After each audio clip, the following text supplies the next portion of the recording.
Well, good evening and a very warm welcome to the Olympic Stadium in Rome for the fourth stop of this inaugural IAAF Diamond League Series. Known for centuries as the Eternal City, Rome's history stretches back over 2,500 years. It was, of course, the capital of the Roman Kingdom, the Republic, and then the Roman Empire for over 700 years. And it's also been the seat of the papacy since the 2nd century AD. Well, here we are nestled on the west bank of the River Tiber in the centre of the Italian capital. This crowning facility to a wonderful Olympic sports complex plays host tonight to the 30th anniversary of this Golden League meeting. It's a night for another celebration of sorts, as well as, of course, this is the 50th anniversary of those Rome Olympics back in 1960. Well, one of the world's greatest venues for track and field athletics, this stadium.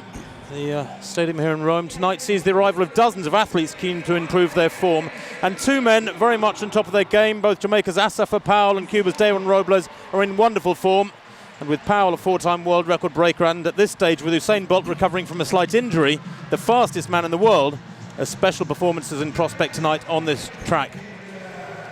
And it's well known to be fast, this track as well. A lot of action on the field and on the track as well. Of course, the Diamond League is the new format rolled out this summer. This is the fourth of 14 meetings through this 2010 summer, and big prize money on offer at the end of the summer. Well, Stuart Story beside me will be covering the first event, the women's 400-metre hurdles. And Stuart, conditions just about perfect, 29 degrees centigrade here in the stadium, very warm. Yeah, there's not a lot of wind about, it's very humid, and the athletes already out for the first event, as you see. It's the first of the Diamond League events, and we've got 7 field events and 9 track events going on today. Right on the inside is Ajoke Odomusu of Nigeria, the Nigerian record holder, semi-finalist in the World Championships. Then we've got Hejnova of the Czech Republic. She's the Czech record holder at 400-metre hurdles, drawn in lane 2. Khalees Spencer of Jamaica, 4th in the World Championships in Berlin last year, drawn in the 3rd lane. And then the fastest athlete in the world this year, Lashinda Dimus of the United States, leads with 53.34.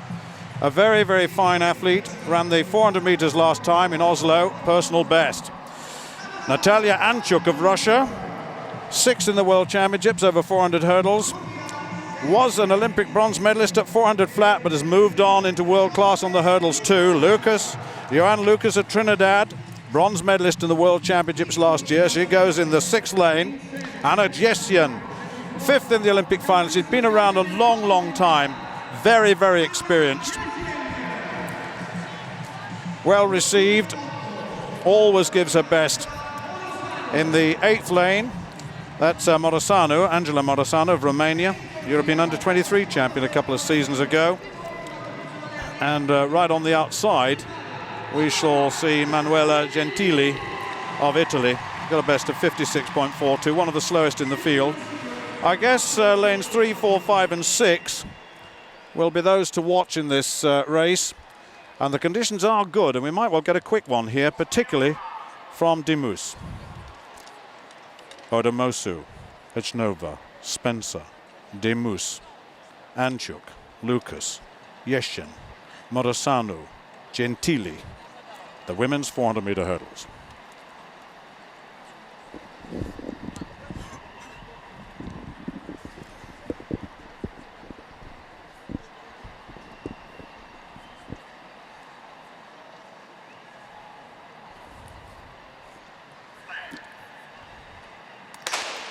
Expect a quick first 200 meters from Dimus. She's already up on Anchuk in the lane outside, and Dimus is leading in the back straight, and also going well is Morosanu of Romania, 2nd from the outside.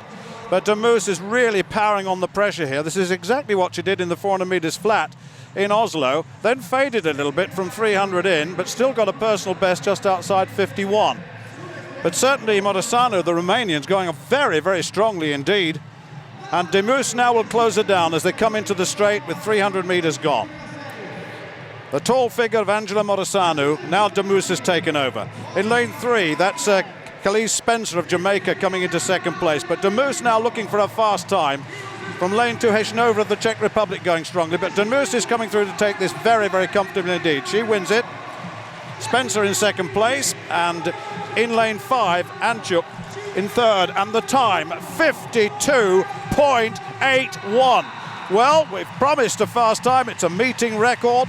It's the fastest in the world this year, and 52.34 is the world record. That shows you how good that run was. A brilliant, brilliant run with the 2-second differential between the flat and the 400-meter hurdles. That really looked good with that 51-second flat 400 in Oslo, and she built on it, Tim, and that was absolutely brilliant. Technically good. She was ready for this, and it was quick. Wasn't it fabulous? And she didn't really have anybody in her field of vision either, did she, through this second half of the race? Look, they're great running from Spencer there in lane 3. I actually didn't realise how fast she was running because Spencer's had a fabulous run here too. I'm sure she's smashed her personal best. But Demas working hard all the way through to the line, not getting away really from the others any more than she had with 100 to go. But that time is special. The 9th fastest time in history. Not many women belong to that sub-53-second club. Well, into the straight. She came off the hurdles brilliantly. A momentum off the hurdle, absolutely terrific. No mistakes, no errors. Lots of confidence coming from her new flat speed personal best. And that is very, very quick indeed. Just fractionally outside her personal best, but my goodness me, what a talent. Dumas gets the program off brilliantly, doesn't she? So powerful, and yet look how relaxed her face is. Beautiful technician. The hurdle pattern absolutely spot on. She looks at the clock, and that is brilliant. Lovely smile there from Demas. Fastest time in the world this year, and a new meeting record to boot. Well, Dylan Armstrong in the shot now. Big fellows, Dylan. One of a quartet that I had lunch with today, and they're throwing way out over 21 meters. Dylan Armstrong, 20.87 in the first round, 21.24 in the second. Big rotator, hits that beautifully. Really hammers that, doesn't he? Another little look at it. Lots of lift, perfect elevation. And that's well over 21 meters. The meeting record's held incidentally by Ulf Timmermann, former German Democratic Republic, set in 1986. And that was terrific.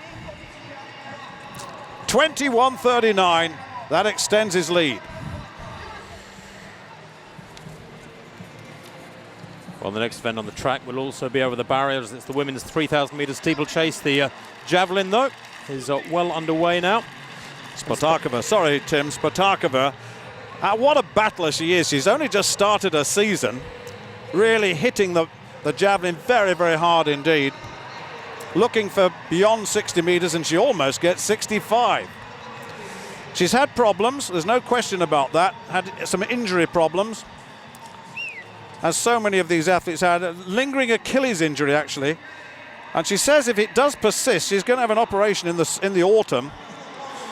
Some terrific battles with Steffi Nereus over the years, since 2006, certainly. Well, that's the lead in the javelin, that's for sure. 63 meters and 47.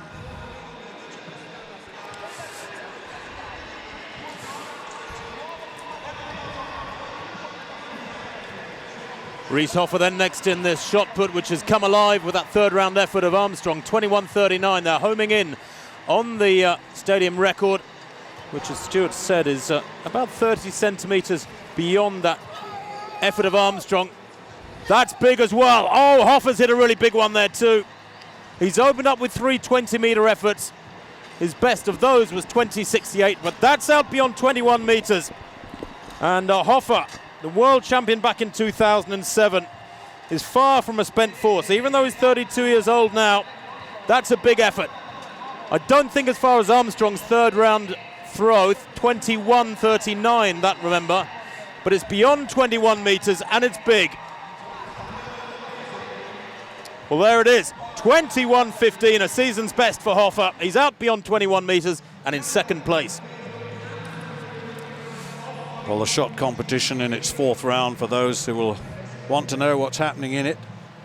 Christian Campbell, unbeaten this season, incidentally, still not is still not really leading. He's not got 21 meters today, incidentally.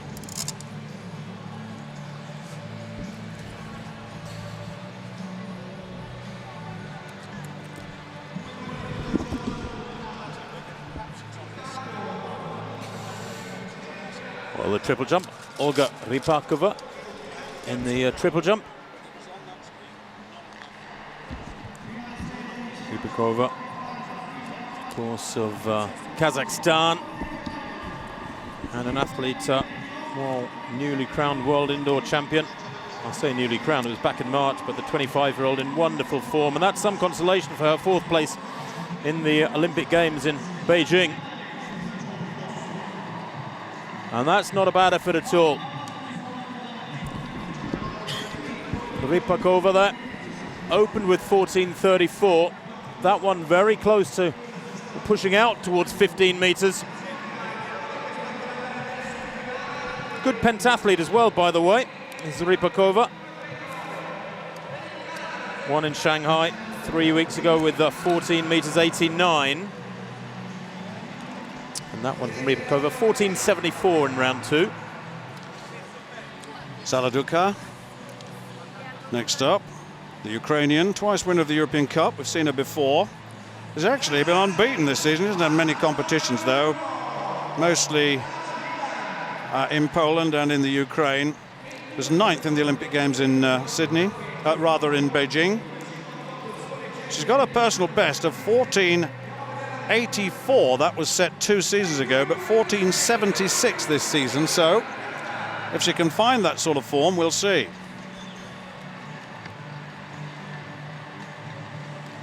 That's short again, isn't it? The rhythm not quite right. If it's just slightly off in this event, you're in trouble, and that's what she's finding difficult at the moment. It's not bad.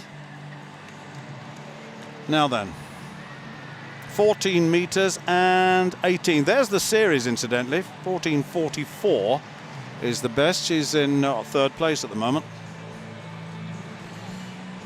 Well, the one track performance we've seen so far since you joined us has suggested that conditions are absolutely brilliant down there on the track, and it promises so much for Asafa Powell coming up later on in the evening, even though Powell's event, ironically, the 100 meters tonight, is not a Diamond League event. This event is a Diamond League event, the women's 3,000 meter steeplechase, and quite a big field it is too. 13 starters going off in this one. The fastest time in the world this year, 9 minutes 12 by Milka Chemos, and she is in the lineup. Good mix of Europeans and top Africans in this one. Andrea Hyman of Jamaica will be the pacemaker. She's better known as an 800 meter runner, but what a good job she's done in recent races, both in Shanghai and Oslo, pacing to the 2 fastest times of the world in the world this year, and both those races won by Kenyans, Gladys Jerotich Kipkemoi and Milka Chemos Chewa. And they finished 1st and 2nd in those races, but reversed positions in Oslo last Friday. So a nice little match-up this is turning into between Chemos and Kipkemoi. It was a great race in Huelva in Spain last night, by the way, with the world champion Marta Dominguez winning in 9.17 from Jessica Augusto of Portugal, who ran 9.18. That was a new Portuguese record. The British record holder goes in this one, Helen Clitheroe. 9.29, her best time. Pace that Andrea Hyman has been asked to lay down is 73 seconds per lap, which would bring them home in around 9 minutes and 8 seconds. And that's quite a tall order if I tell you that only one woman in history has gone under 9 minutes, and that, of course, Samitova Galkina of Russia when she won the Olympic title in Beijing. But that, in fact, only 4 women have ever gone under 9.08. Well, you'll understand that it's perhaps a little on the optimistic side, that pace-making tempo that's been requested. Let's wait and see. Maybe the best in this race will prove me wrong.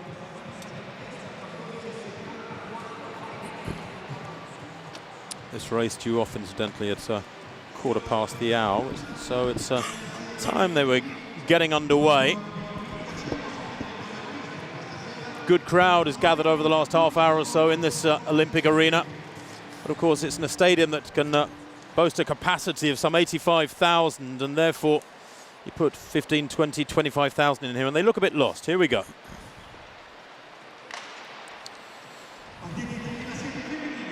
Well, the pacemaking role in safe hands thanks to Hyman's experience. She's a sub-2 minute 800-meter runner, incidentally. I'm not sure how many world-class 800-meter runners have ever cleared a barrier in a steeplechase, pacemaking or in anger. But Hyman making a good job of it this summer so far. And straight away as they come down below us, the Kenyans slot into those front positions. And already that group getting away. There's a group of, what, 5 or 6 leading now. Chewa is there, of course. Kemoi, all the principals. Rotich is there. And they've already made a break away from the rest of this field, so they're clearly going for the faster time. And really, we've had some fine runs. Kip Kemoi won the Shanghai race, is in that group. Rotich was third in Shanghai, third in Oslo, also in that group. And they really are now making it 2 different races. There's a big group following, but this is going to be, I would think, quick. Once again, as you said, Tim, earlier, the pacemaking's been good, and if it's repeated here, then, well, who knows? We could well get another very, very quick time indeed. Yes, they come to the water jump for the first time. Rotich. And they make a bit of a dog's dinner of it, but they go clear. Rotich in second place behind Hyman. On the outside there is Chewa in the purple. Asefa is also there for Ethiopia, the 22-year-old, who was a World Championship finalist last year, 4th in Oslo last week, in pretty good form, 9:23 in Oslo. But that gap between the Africans and the rest of the world, so to speak, is really marked at the moment. The tall figure in green there is Violeta Frankovic, 5th in Oslo. She too in very good form, but the gulf between the top African distance runners and, well, the rest of the world is very, very clearly displayed in this particular race. It's not even 2 laps old. Well, a shot. Bringing you up to date with this. Dylan Armstrong's 4th round throw. 21.39 his lead so far.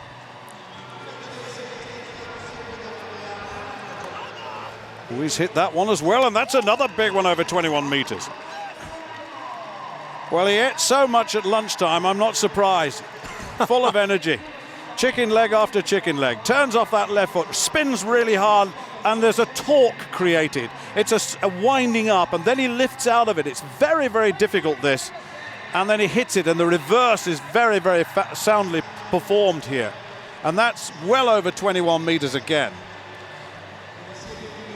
Well, he's certainly put the cat amongst the pigeons here, because Christian Campwell is back over 21 meters, but not dominating. But that's another very fine throw indeed. Dylan Armstrong then. Canadian record holder, indoors and out. So back to the steeplechase. Yes, indeed, it is the steeplechase. 6 athletes there. Hyman doing a good job at the moment, but under a little bit of pressure now. And they're moving through strongly down the back straight there, and it's beginning to reduce to single file for the first time. And chomping at the bit there is Rotich on the shoulder of Hyman, who frankly might as well move aside now. Down to 5. Hyman does indeed move aside after just over 3 laps. And they come to the water jump again, and it's the Kenyans imposing their dominance on this one. Coming into the straight now, Kip Kemoi, it is who leads. From Rotich, Asefa struggling to go with them, looks quite heavy behind the 2 Kenyans. And Chewa in 4th place at the moment. Well, let's have a look at the triple jump. I said there were 7 field events going on. They really are going very, very well here at the moment. And Savigny's 5th round jump. 14.62 her best so far. That looks a little better. Oh, and it is a bit better. That looks to be closer to the 15-meter mark. Good rhythm, good speed. She controlled it well on the board. And she's getting a good series, really. 14.24, 14.62, 14.41, 14.60, and that looks as though it might be a bit better. Lovely alternate arm shift in the middle, good leg shoot at the end. And now what's she got? coach being consulted. Well, she's got 14.74, and that's the lead again. And it's all happening in the steeplechase. 3:01.70 they were at 1,000 metres. It's very quick indeed, around 9:05 pace, and they negotiate that water jump once more, and we're down to 4. It's still Kip Kemoy leading. Chewa on her shoulder in the purple there. Rotich on the inside trying to find a bit of daylight, and a Safer battling on her own about, 5 or 6 metres down. But it's Chewa now who pushes to the front. And with 3 laps to go, we've got a Kenyan 1, 2, 3 at the moment. The gap growing marginally. Back to a Safer in 4th place. In 5th and in complete isolation at the moment is Njoroge. So it's Kenyans 1, 2, 3 and 5. And these 3 definitely getting away. And Chewa pushing the pace here. And it looking like she's enjoying it. She's the fastest in the world this year. The 6th fastest in history. Was 2nd in Shanghai, but got revenge in Oslo last Friday with a big win there in 9:12. And with 1 kilometre to go, these 3 just making hard work of getting away from the second placer, from the second group, I should say. Call it a group, it's a little unfair, but it was 6:05 at 2,000. Now that's encouraging because it suggests that middle kilometre was around 3:04. They've gone very, very quickly. They've held the pace well through that middle section, and it's so often tempting to ease off before that final gathering over the last couple of laps. Rotich dogging the heels of the leader, Chemoy. And Chewa just beginning to drop back a little bit. Kip Kemoy leading from Rotich. Chewa in 3rd and losing a little bit of ground. I thought she was beginning to impose herself on the other 2 in blue, but no. Less than 2 laps to run, and Chewa now apparently hanging on. This is going to be quick. It's going to be very quick. Fastest time in the world this year, just to remind you, 9:12 by Chewa. She's in 3rd place and struggling. So whether or not there's any teamwork here, I don't think the colours really mean anything, but Kip Kemoy and Rotich really turning the screw. Well, for British viewers, Helen Clitheroe is now approximately 200 metres down on the leaders now. This is a tough race for her. The British record holder has got a best of 9:29, and these girls are running much, much quicker than that. And the pace, the temperature, all of those factors working against. It's going to be a quick one, as we've said. Kip Kemoy from Rotich. These 2, a little glance over the shoulder. All of a sudden, we'll see that Mika Chemos, better known as Chemos perhaps, in 3rd place now, and you can see the gap for yourself. Well, they're coming towards the bell, and there's no quarter being given at all.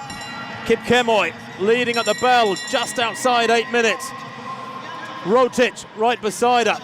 This is a very, very tough battle between these 2, and they're running hard. A little glance over the shoulder there. Was that Rotich had a little glance over the shoulder, and that usually suggests the athlete's really feeling the pressure. Chewa in 3rd place, chasing hard, and if anything, closing up on them. She's by far the leanest of the 3, much longer of leg, and beginning to close now on Rotich, I think, who's eased back in 2nd place. Down the back straight they go. And it's looking promising, this one, for a Kenyan 1, 2, 3, because Safer has lost a lot of ground over the last lap and a half or so. Water jump for the final time. Negotiate this safely, and they're almost home and dry, if you'll forgive the pun. But Chewa has rallied. Look at this, over the final 200.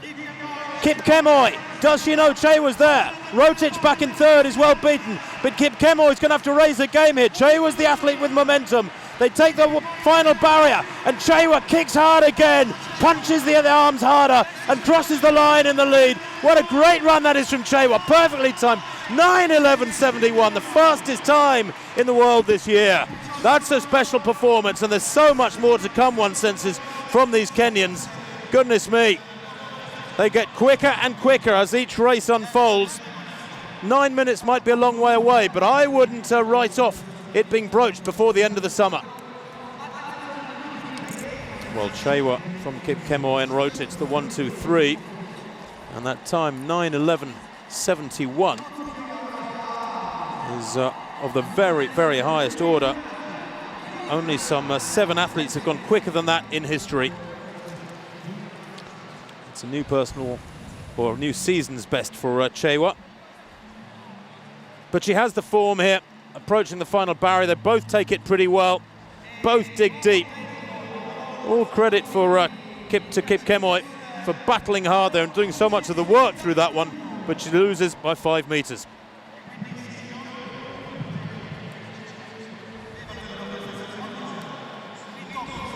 Oof, and Rotich there, taking that one dreadfully, as you can see, with a lap or two to go.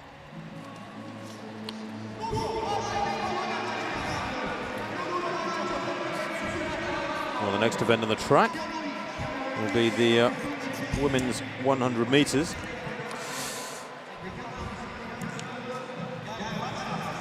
The action continues on the infield, and the fastest time in the world this year it is indeed by Milka Chewa.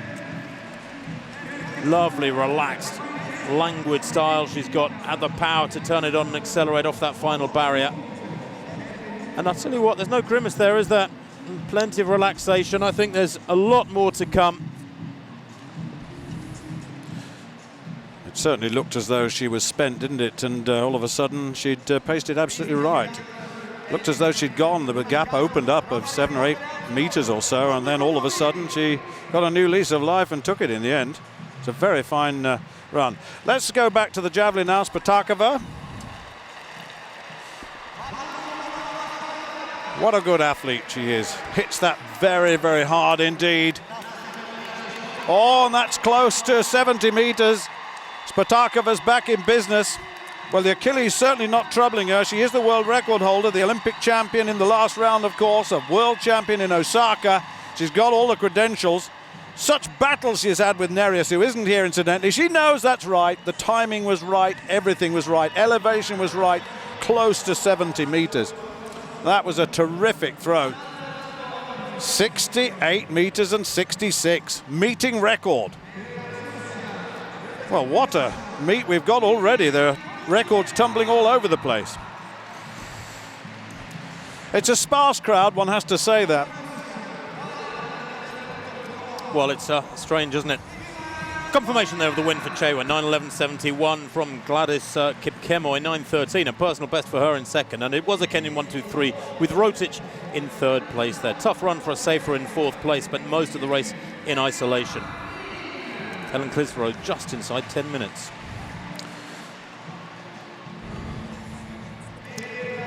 Well, the pole vault is going on for women.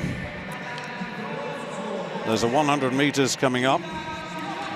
Well, there's the allocation of points. Milka Chewa has now accrued 10 Diamond League points to Kepkemoy's 8 and Rotich's 3, thanks to the dishing out of points tonight. 4-2-1, remember, for the first 3. First gets 4 points. Well, this is the big man, Christian Campbell, unbeaten all season. And this a real opportunity for him because he's not winning this one. 21, he needs more than what, 21.46 to take over the lead, the big fella. Oh, he's hit that well. Oh, he's done it again. It's the last round throw. This man is unbelievable. Unbelievable. Such a big fella and such a powerhouse. Look at this. It's difficult for a big man to negotiate a circle like this. He gets the rotation well. He's the world champion, of course, the Olympic silver medalist, 3 times world indoor champion. And when the chips are down, he launches that one. That was brilliant. Well, that's got the lead back, that's for sure. It's taken him right the way through this competition to do it, mind you. Javelin. Also at the far end of the stadium. He's just looking to see Spatakova's lead, 68-66. She's passed the 5th round, incidentally. That Rebrik of the Ukraine throw, a no throw there, as you can see, her best 62.44. And that 6th round no throw finds her still in 3rd place. Steps over the line, doesn't want it measured, no point. So Spatakova from Viljoen of the Republic of South Africa is in 2nd place. Looking at Goldie Sayers, 61 meters and 23, Goldie. In the last round. That's getting better. He's had so many injuries. This is Viljoen in the last sixth round. Remember, she's in second place with 63 meters and 4. Now then.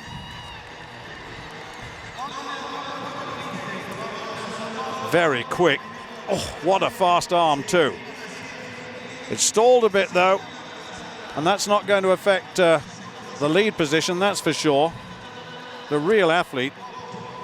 The waistline strapped to prevent the tensions on the back, the smaller the back as that lean back occurs.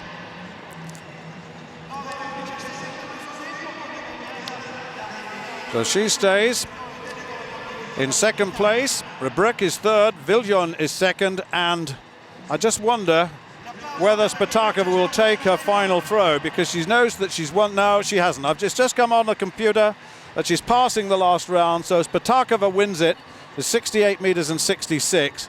Then Viljoen of South Africa, 63.04. Rebrek of the Ukraine, third, with 62.44. Very fine competition. Well, that's a winning shot by Kristen Cantwell, by the way, a meeting record. Well, there's the lineup for the women's 100 meters. Bailey of Jamaica, Asumnu of USA, Barber USA, Fraser Jamaica, Moore USA, Stirrup Bahamas, Ferguson McKenzie Bahamas, Harrigan British Virgin Islands, and Allor of Italy. We'll meet them one at a time. Conditions look pretty good.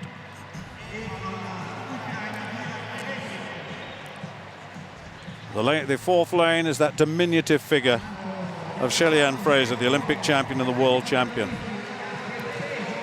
She's absolutely tiny. She's next to Ashanti Moore. But meanwhile, back over in the field events,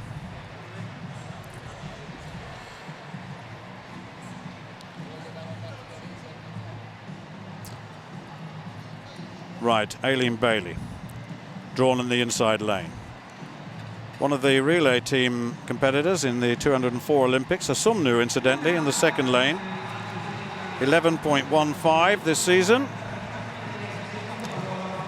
That's Michele Barber of the United States. 11.17 this season, not quite as quick as in 2007. She won Oslo, though. So she's quite in good form. The Olympic champion, the world champion. Second in the Shanghai Diamond League 100. One in Ostrava with a world best over 100 yards of 10.15. There, that's one for the statisticians. Ashanti Moore, big improver this year, won the 200 in Oslo. We thought at the time she'd run inside a lane, and she was later disqualified. Chandra Stirrup, the former world indoor champion, now 38 years old. Sixth in the World Indoor Championship this year in Doha, over 60 meters. Debbie Ferguson McKenzie of the Bahamas, drawn in lane 7. Tahisha Harrigan, 11.16 this season, so she could be in contention. And Audrey Allot of Italy, drawn on the outside. Bailey, Asumnu, Barber, Fraser, Moore, Stirrup, Ferguson McKenzie, Harrigan, and Allot. The women's 100 meters.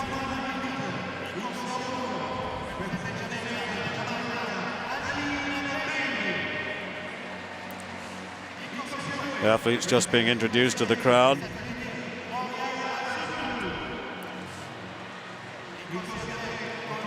Nervous moments all round in these major championship meets and these Diamond League meetings.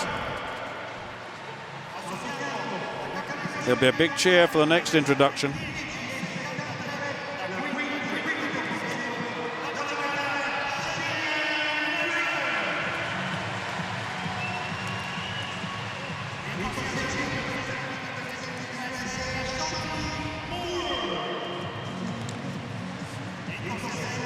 Well, there's Fraser, but they've just introduced Ashanti Moore.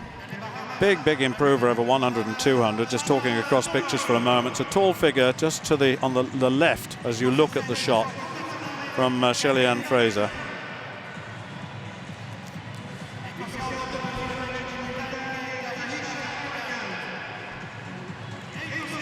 Just a last little glimpse as they line up.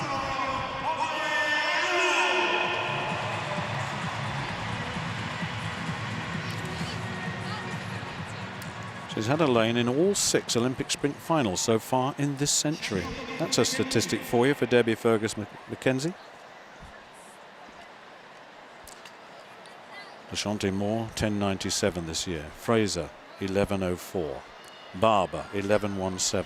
Stirrup 11.14. Should be close.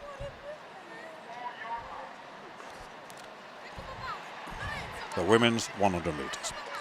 Bailey, Asumnu, Barber, Fraser, Moore, Stirrup, Ferguson, McKenzie, Harrigan and Allure.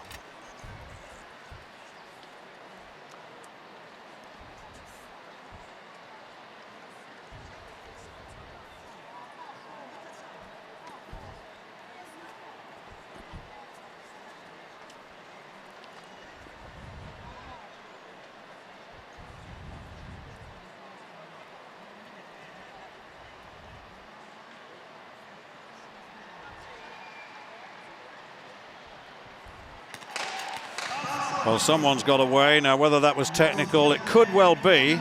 Michaela Barber in lane 3, it could be. Michaela Barber could be in trouble here. It looked to me as though she got just slightly ahead of the rest. Have a look. Yeah, oh, yes, it did, didn't she? Way out ahead of them, Stu. I'm not sure what was going on there because that wasn't even close. I don't know whether it was a sound problem, whether she'll get away with that and whether they'll issue a green card, but we've already had one disqualification here in the earlier races, in the B races. I have a feeling that official will raise a red card in a moment. If it's a green one, she's lucky. If it's a red one, she's gone. She's not turning to look, is she? And I don't blame her. I have a feeling that's going to be red.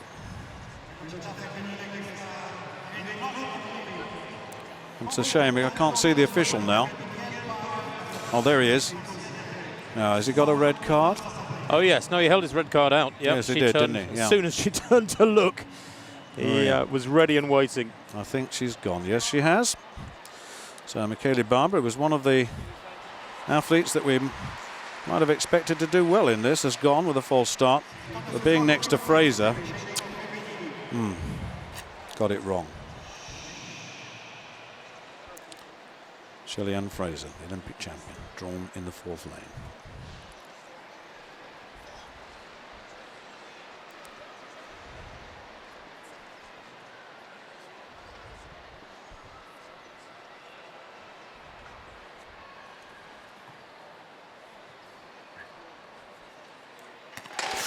Oh, and I think the Olympic champion's gone this time. I think you're right, Stu. I think Fraser could have gone. Shelly-Ann Fraser might well have gone. Well, the new false start rule is claiming some big names here. It's funny, isn't it? It's been in operation since the beginning of the year, and we haven't really we've had very few incidents. I'm wondering whether or not she was full started by Moore, decided to set off by Moore. Well, I don't think so. She's walked off. She's not even waiting for the red card unless she's going across to chat. But she fell forwards out of the block, Stu, and it was just poor discipline on her part. And that's one of the first very high-profile races we've seen, I think, since the new rule came in, where 2 big names have disqualified themselves. Well, there's nothing much bigger than the Olympic champion and world champion, is there? And Ashanti Moore has left all on her own there. And 2 empty lanes, I think. 3 and 4. There it is again, that shot of Shelly-Ann Fraser. How unusual is that? And she knows about it too. There was no waiting for the red card on her part. She strode off straight away. Well, on the right of your shot, Bailey, Asumnu, then the 2 empty lanes, Moore, Stirrup, Ferguson, McKenzie, Harrigan and Allure. The women's 100 metres for the 3rd time of asking. 2 false starts, 2 disqualifications.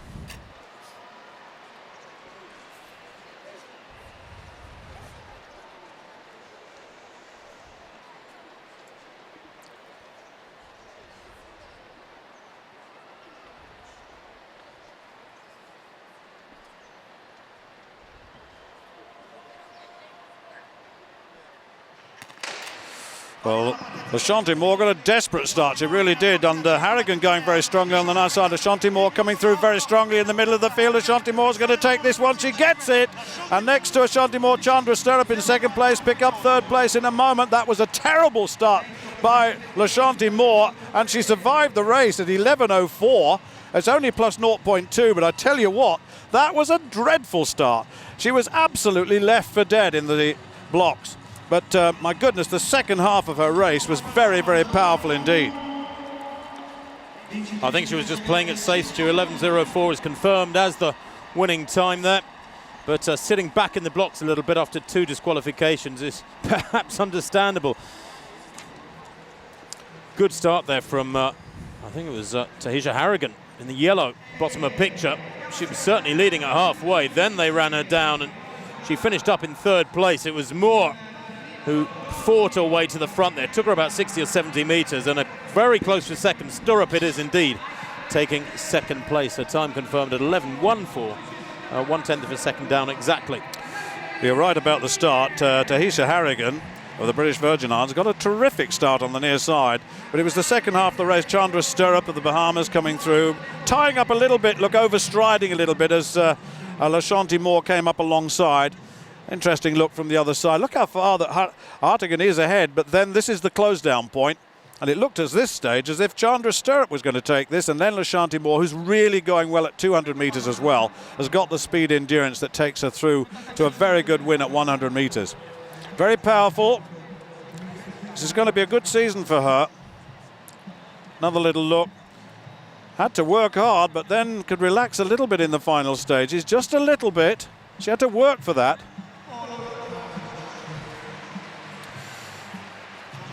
All those full starts do start eating into the programme time. The men's 200 metres, the next event, due off shortly.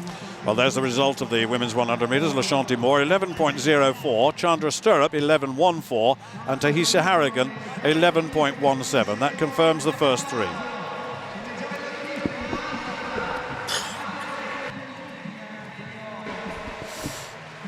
Well, the stadium has continued to fill over the last half hour, 1 hour. Asifa Powell, I suspect, attracting a lot of people into the arena. Well, there's the Diamond League race standings over 100. Jetta, Moore, Stirrup, Fraser and Harrigan. Carmelita Jetta not here and ties with Ashanti Moore on overall points. Remember, it's the best over 7, a series of 7 races over 100 metres that decides who, in fact, will come out the champion of the event overall. And then a $40,000 diamond awaits the winner of each discipline. So not a bad little carrot to have dangling at the end of the season. Well, the track action continues with this men's 200 metres next up. It's a glorious evening, by the way, still very, very warm. The results we're being given are saying it's 25 degrees now. It's cooled a little bit, but it's quite humid as well.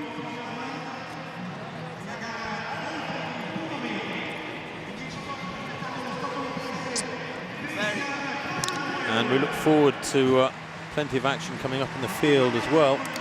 The women's pole vault is underway. We'll update you with that very shortly. The women's high jump has just got underway. Men's long jump, men's discus as well, yet to come. It really is a packed programme this evening. And of course, this stadium, the scene of the world records by Hicham El Garouj at 1,500 metres and the mile. Both those records still stand, and we do have some great middle distance racing coming up later on. Women's 800 metres, men's 1,500 metres, men's 5,000 as well.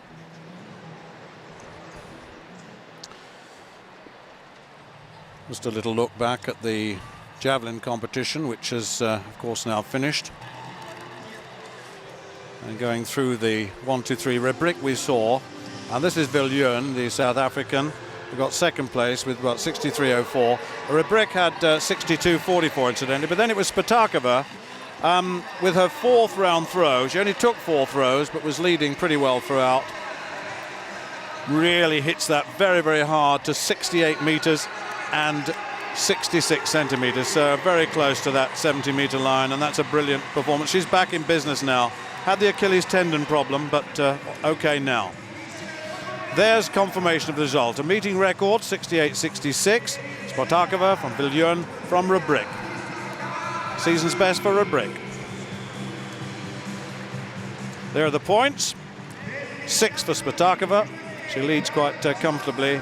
Abakumova of 4 and Villion 2. The same applies for all of the events. It's over a season of 7 Diamond League events. Well, there is the lineup for this men's 200 metres. I can tell you it's one of the very highest order. 3 of the all-time top 10 go in this field. The men in form, of course, Walter Dix there in lane 5 and Wallace Spearman outside him in lane 6. The only other Diamond League 200 metres so far this season was in Shanghai, where Usain Bolt won in 19.76 into a headwind. And 2 or 3 men in this field capable of that sort of time. Diego Marani goes in lane 1, a European junior bronze medalist last year for Italy. Ainsley Waugh in lane 2 for Jamaica, Commonwealth gold medalist in the sprint relay. He's a good swimmer too, is Ainsley Waugh in 2. Marvin Anderson in lane 3, 4th in Shanghai over 200 metres, and World Championship 6th placer back in 2007. Steve Mullings in lane 4, again World Championship gold medalist last year in the sprint relay for Jamaica. Walter Dix in 5, an Olympic bronze medalist over 100 and 200 in 2008. Tiny man, only 5'7", Walter Dix, but watch him. He's in a good form, 19.89 already this year. Wallace Spearman, there he is in lane 6. Big fellow Wallace Spearman, in very good form too. 5th fastest man in history. There he is in that black strip. World Championship silver medalist in 2005. Xavier Carter goes down lane 7. The 4th fastest man in history. He's 6'3" tall, Carter. He's a huge man. Paul Hessian, national record holder for Ireland over 100 and 200 metres. He's missed a semi-final as this man. He's made a lot of semis at European and world level, and it's time he stepped up and made a final. Certainly his talent deserves it. And completing the lineup there on the outside, we had a quick glimpse of Marlon Devonish, Great Britain. Only just inside 21 seconds this year, the Olympic gold medalist in the sprint relay back in 2004, of course. And a former world indoor champion is Marlon. A lot of people forget that one, back in 2003. But Walter Dix, well, the 24-year-old, who is the 7th fastest man in history, is quite a contrast in stature at 5'7", with Xavier Carter out in lane 7, who is 6'3". In between them, Wallace Spearman. And Walter Dix it is, who is 2nd on the world list behind Usain Bolt. Anderson there in lane 3. Not a bad draw, that one. He's run 20.48 this year, but is knocking on the door of sub-21 second territory as the Jamaican. Spearman there being introduced to the crowd. He won in Rabat last weekend. There was a very good meeting in the Moroccan capital. Won over 200 metres in 20.35 did Spearman. 20,000 in the crowd there apparently, and pretty unruly crowd from what I heard today. There's Dix striding around, keen to get this one underway. They're already about 5 minutes late. They've been waiting a long time, these men, over on the far side from the home straight, of course. Spearman. Well, his father, Wallace Spearman Sr., was a pretty useful sprinter. 20.27 his father ran. He reached the semi-finals of the Olympic trials in for the USA in '84 and in 1988. I think virtually any other country in the world, 2027 would get you into their Olympic team. Not the USA, though. However, they don't have it all to themselves these days, do they? For what, the last 3 or 4 years, the Jamaicans have been producing something pretty special. So the lineup again: Marani of Italy in 1, Waugh of Jamaica in 2, then Anderson of Jamaica in 3, Mullings, the Jamaican trio, completed in lane 4, then Dix in 5, watch him, Spearman in 6 in great form, Carter 7, Hessian 8, Devonish in lane 9.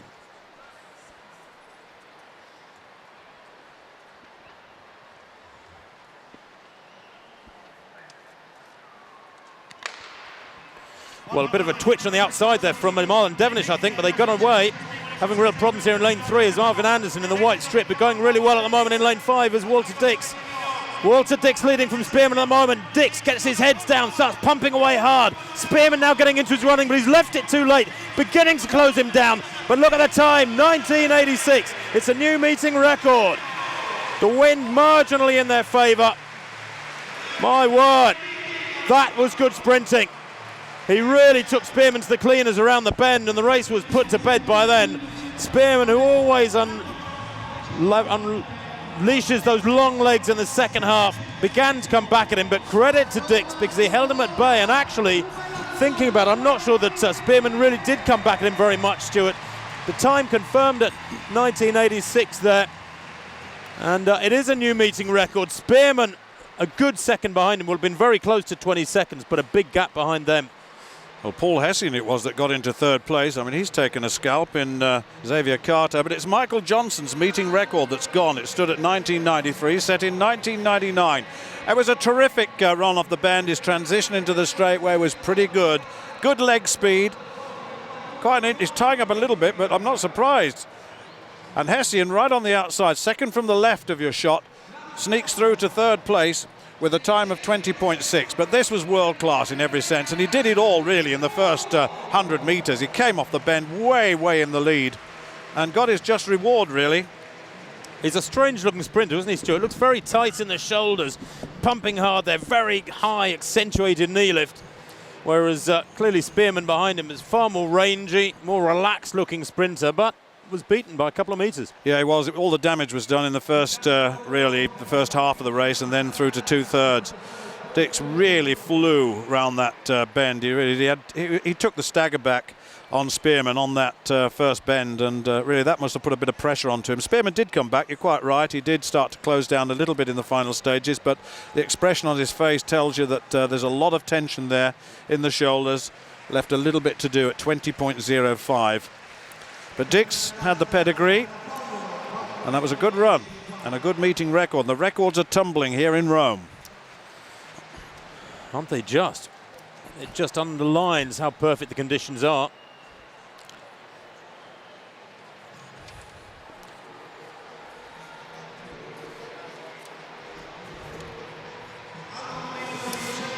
Walter Dix then 19.86 for a new meeting record in the 200 metres. Wallace Spearman in second, and a big gap back to Paul Hessian. A good third though for the Irishman.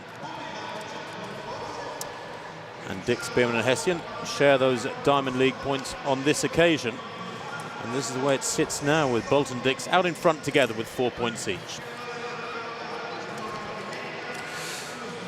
Well, the high jump now. Shanti Lowe prefers to be known by her married name now. Shanti Lowe in a very good form at the moment. 1.90 m, her best performance thus far. There's still 6 or 7 in the competition, incidentally, so it's still relatively in its early stages. They're at 1.90 m. It's going up to 1.95 m. That's a 1.90 m clearance. And Blanka Vlasic, number 1. This is her clearance, 1.90 m. So all the top names there, as one would expect them to be. For the most part, the big jumpers, it's just their second jump of the competition. Good lift. I was talking to the agent of Blanka Vlasic, and really, she said that when she's been going for the world record, she's been forcing it a bit in the approach. If she'd just do what she normally does, then that record is there for her. But she does a lot of competitions, I must say. Well, the crowd is built actually around this side of the stadium. Most of it is in the home straight, out of your camera shot, but it is sparse on the far side. But it's a big stadium, this. De Martino. Yes, everybody over this height, 190. 3 athletes struggling, getting over the second time. Amongst them, Di Martino there, of Italy. I was talking to Vlasic's father at lunch, and he was saying that the reason she's been a little bit inconsistent recently, remember 192 in Ostrava a couple of weeks ago, is because she's tired from her winter's training, but training very hard. And they believe that when that freshness comes through, so the big heights will come. We shall see. Well, Moura of Brazil in very fine fettle, and there she pops over her opening height, 4.50 meters. The last to come in by the way. World indoor champion, of course, since March, is the 29-year-old. She really has matured well.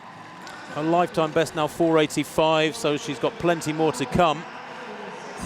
Kate Dennison got over 440 at the second attempt, by the way, and has had 2 failures now at 4 meters 50. Interesting, Tim, that Isambayeva is not here. People wonder where she is. We're told she's taking a break, and there's no injury, we're told.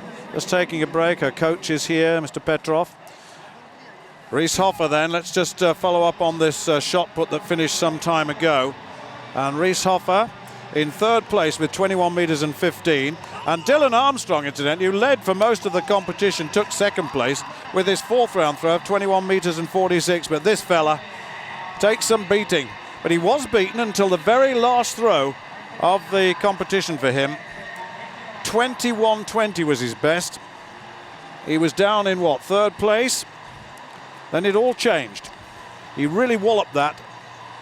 21 meters, that in fact is not, that was the 21.20 as far as I can make out. I think that was his 5th round throw, but he went on in the 6th round to throw 21 meters and 67. That throw was the previous one. He's a big, big man, very powerful and tremendous athleticism. That's only just over the 21-meter line, but certainly it took his last throw to take this championship and to maintain his unbeaten record for this season. There it is, 21.20. One more throw to go on that. But there is the final result. 21.67 equals the meeting record. Ulf Timmermann's meeting record, incidentally, he's equaled it. Set way back. Armstrong and Hoffer in 2nd and 3rd, as you saw. There are the points. 12-4-2, maximum for Cantwell, unbeaten in this diamond shot put competition thus far.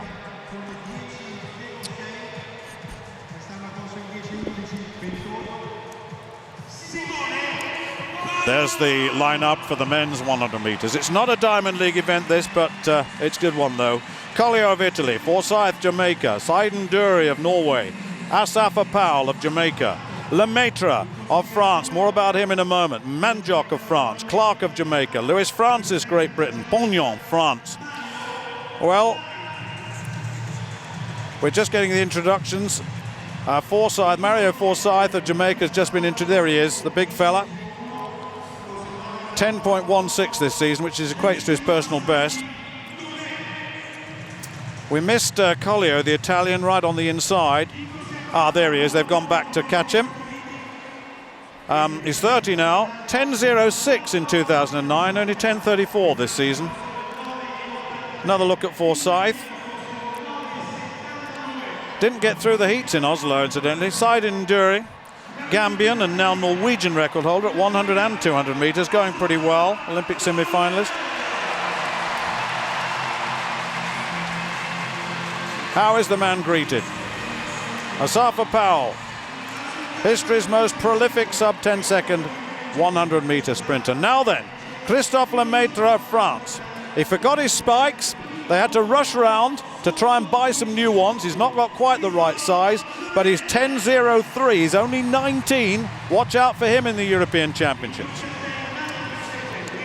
Marcel Mjanjok of France, Mbanjok I should say, the Mediterranean champion last season.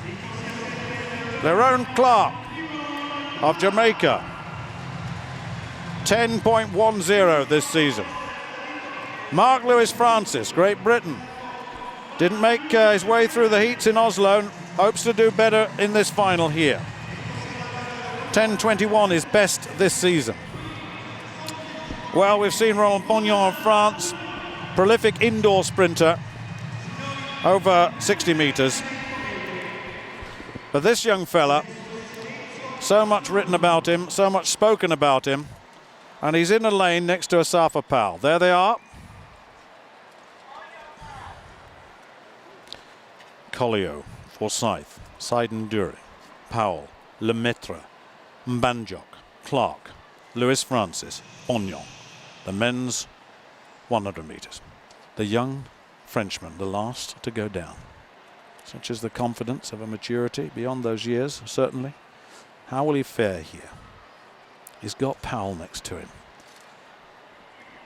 How will he respond when the surge comes?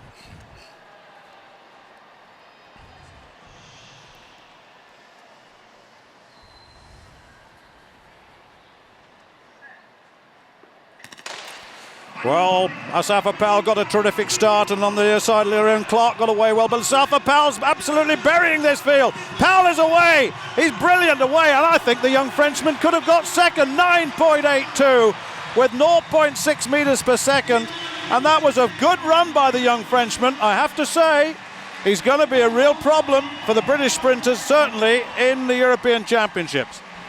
They've dominated in the past, but here's another Frenchman, but Asafa Powell is a man who is proving to be the number one at the moment, with Usain Bolt injured, Tyson Gay with a slight strain. He's the top man at the moment, 9.82. Tyson Gay's meeting record still stands at 9.77. Well, that is the fastest time in the world this year. 9.82 confirmed. Still waiting for that second place to come up. Lemaitre 10.09 in second place. That is a terrific run, just ahead of Mbanjok. Very impressive, Powell here. You're right, Stuart. He had them buried at 50 metres. The youngster, I thought, looked rather shell-shocked through the first half, Lemaitre, but he kept his form, kept his head together. Look at him there in the white vest, middle of the picture. Really struggling to go with Powell and a couple of the others. I think it's Clark that goes away from him as well. But Asafa Powell, at least now, has got rid of that habit of easing off when he's got to feel beaten. A couple of years ago, he'd run 9.92 there because he had the field well beaten, and he just seemed to struggle with concentration through the last 20. But there he works all the way through to the line, and that's lovely. There was plenty more there. I do wonder what sort of damage he can do at 200 metres, Powell. I don't think we've seen him anywhere near his best at the half-lap event, but that's a huge winning margin. I'll tell you what impressed me about the young Frenchman as we look at Powell. He wasn't phased when Powell started to go away. He didn't tie up. He stayed and competed with the rest, and that's a good sign for him. He's a good prospect, but my goodness me, Asafa Powell, dominant at the moment. He's enjoying these moments in the absence of Usain Bolt, although obviously he would want Bolt back on the circuit, as we all would, to see what he can do. Do you know, we've become a bit, I guess, blasé about these times, Stuart, but if I tell you that only 3 other men in history have gone quicker than that, you'll understand how special that performance was. The fact is that Powell and Gay and Bolt are churning out these sub 10 seconds time in the 9.7s and 9.8s, and of course, in Bolt's case, the 9.5s, with such regularity. It's absolutely staggering, and it's important you keep things in perspective. There's the confirmation of that result. Asafa Powell 9.82, world leading time, of course. Christophe Lemaitre 10.09, Martial Mbanjok 10.09. A 19-year-old Frenchman takes second place. Well, yet another meeting record. They're falling one after another. And when you remember, this is the 30th anniversary of the Golden Gala meeting here in Rome, a stadium which has seen world records again and again, then you'll realise just how special it was. Asafa's enjoying these moments, isn't he? And the crowd are enjoying him too.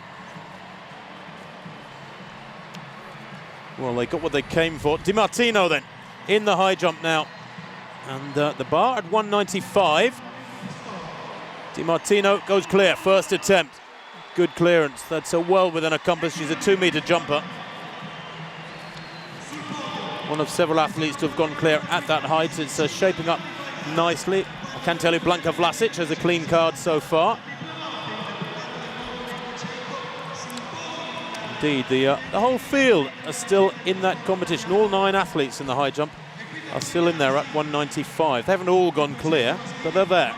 I think this is really the first time we've had a windless occasion. It's as you've seen in the wind speeds in the sprints of just 0.2.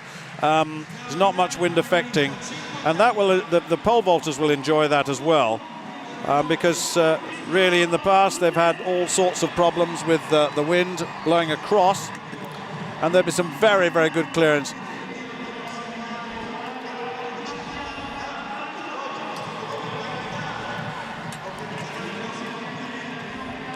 I just wonder if Polnova looks very good, doesn't she? Very, very nice swing on that pole. Yes, Rogowska, well, she should do too. She has lovely rhythm. World champion, of course, with Isin Bayeva showing That's not a Pidek, I can assure you that. I think we both got that wrong, Tim. I must admit, I didn't know. No, that wasn't Pidek. That was Rogovska. You're quite right. It was Rogovska. The caption was wrong. But Isinbayeva showing real signs of stress and creaking at the seams last year, didn't she, in Berlin when she was defeated? And I think the wisest thing she's done was to take this summer out, certainly the first half of the summer. That's interesting, isn't it? Looking at the technique of the 19-year-old Frenchman, Lemaitre on the left of Hurchard and Asafa Powell. Look at the difference. They're both slow to come up. Then their eyes come forward. Their heads come up very, very slowly. But there's a young fella who's really determined. And when a man like Asafa Powell leaves you by 3 or 4 meters, then you have to... a skill is not tying up, and he didn't tie up. He really didn't, and that was very impressive. And he'll be very pleased with the time, particularly against this fella. Asafa Powell. And Deron Robles next to come in the men's 110-meter hurdles. So, Shante low, and they're looking strong there at 1.95 as well. She goes clear, first time, and she too has a perfect card. Remember, defeated Blanka Vlasic and Ostrova a couple of weeks ago, gave her a very, very tough competition in Oslo a week ago. And she is the world leader at 204, so in terms of height, and Vlasic has yet to achieve that. This is at 195 attempt for Vlasic. She's very, very tall. All of these high jumpers are, really. They're very, very tall young ladies, and very quick. And the approach is very, very important. And they turn into the bar, that inside knee drives high, and then the arch of the back is created and those legs are pulled away. There's the drive. Beautiful, beautiful jump at 195. First time clearance.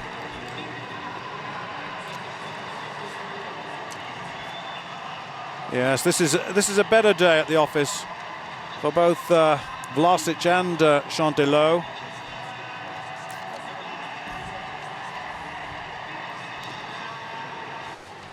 Oh, Dwight Phillips now in the long jump. First round jump. Let's see what he can do. Dwight Phillips, the Olympic champion in 2004, 3 times world champion. Started winning in Paris in 2003, then Helsinki, then of course Berlin last year. Very, very quick on the flat.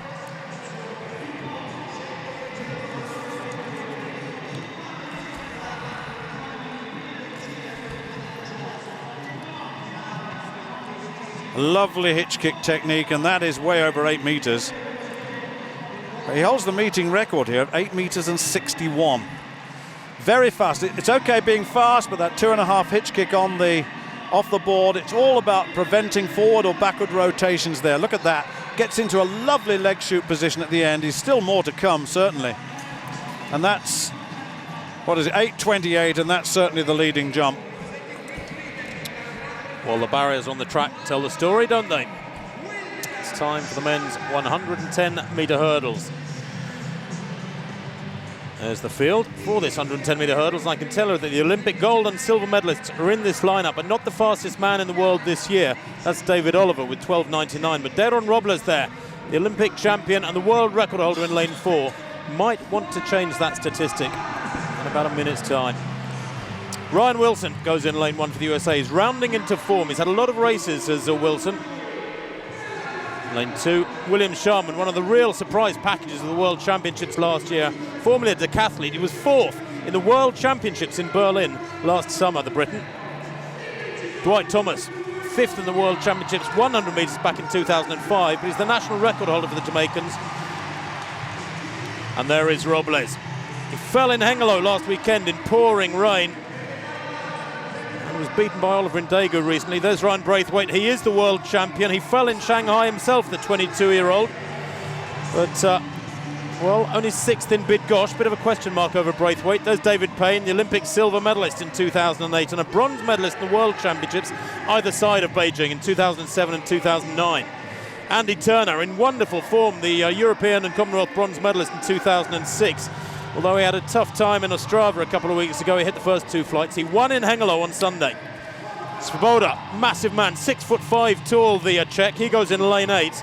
And then Jason Richardson of the USA completes the lineup in lane 9. World Youth Champion back in 2003, not only in the 100-metre hurdles, but in 400-metre hurdles. Yes, in the you didn't hear me wrong, at the youth level they run 100-metre hurdles, but he's pretty useful over the 1 lap as well. So, the only Diamond League race so far, won by David Oliver in Shanghai with that 12:99 clocking, where he beat the 2 Chinese, Dongpeng Shi and Lu Zhang, into 2nd and 3rd. No David Oliver here. Robles in lane 4. The world champion Ryan Braithwaite in lane 5. The lineup from the inside again. Wilson in 1 to the right of picture. Sharman in 2. Thomas in 3. Robles goes in 4, the world record holder. Braithwaite in 5. Payne 6. Turner 7. Svoboda 8. Richardson in lane 9. Robles absolutely marvellous in the rain in Ostrava a couple of weeks ago. Well, away first time, good start from Robles, puts the rest of them under pressure already, and already Braithwaite's got some work to do. Robles leading at the moment, Braithwaite in 2nd place, beginning to put himself together now. Robles still leading, but it's not a big margin. Real good finish there in lane 3 from Dwight Thomas. He might have snatched 2nd place. 13.15 for Robles, but I'm not sure he's happy with that one. Technically, it looked a little untidy. He certainly didn't get away from them the way you might have expected in the second half. When he got into his full speed, he lost the rhythm there, and Stuart, I just sensed an untidy race there from Robles. By his standards, 13.14 is on the slow side, as I said just before they got underway. When he won in Ostrava a couple of weeks ago, he ran 13.12, quicker than that in pouring rain. 7 strides the first hurdle. He actually lacks a bit of edge here. He's lacking edge. He's got that finer edge coming through, and Braithwaite's running him very strongly here at the moment, and so is Dwight Thomas inside. I think, Thomas got the 2nd, Braithwaite got the 3rd. We'll confirm all that in a moment, but certainly it wasn't a great performance by Robles, certainly not. He looked a little bit heavy.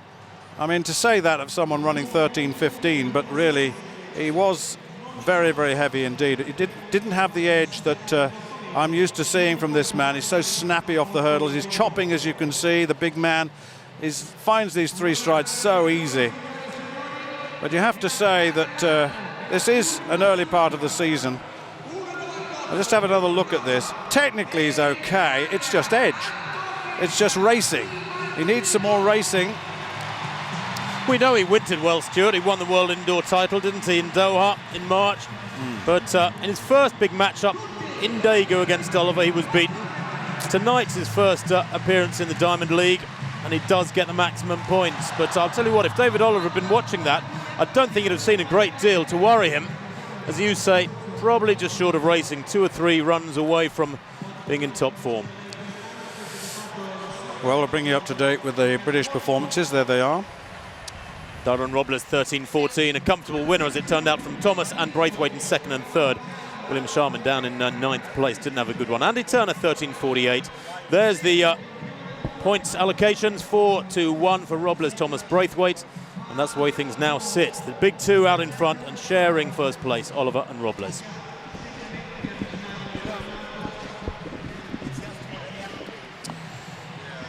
Well, in the discus then, Cantor, the big man.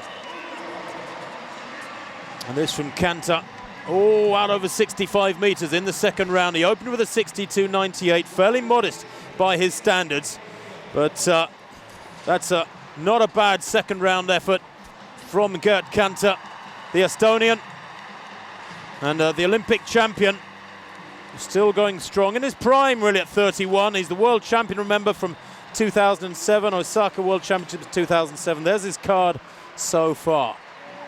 Blanka Vlasic then, 1.98 in the high jump. It's her first attempt. Oh no! Well, the pressure's on now. No one yet clear at 1.98. And we've seen her clear these so easily in the past. Spencer has failed. Lowe has failed. Now Blanka Vlasic has failed. De Martino has failed, and so has Bita of Spain. So really the competition now catching them out. 198, a second attempt now for Ruth Beita of Spain in the high jump.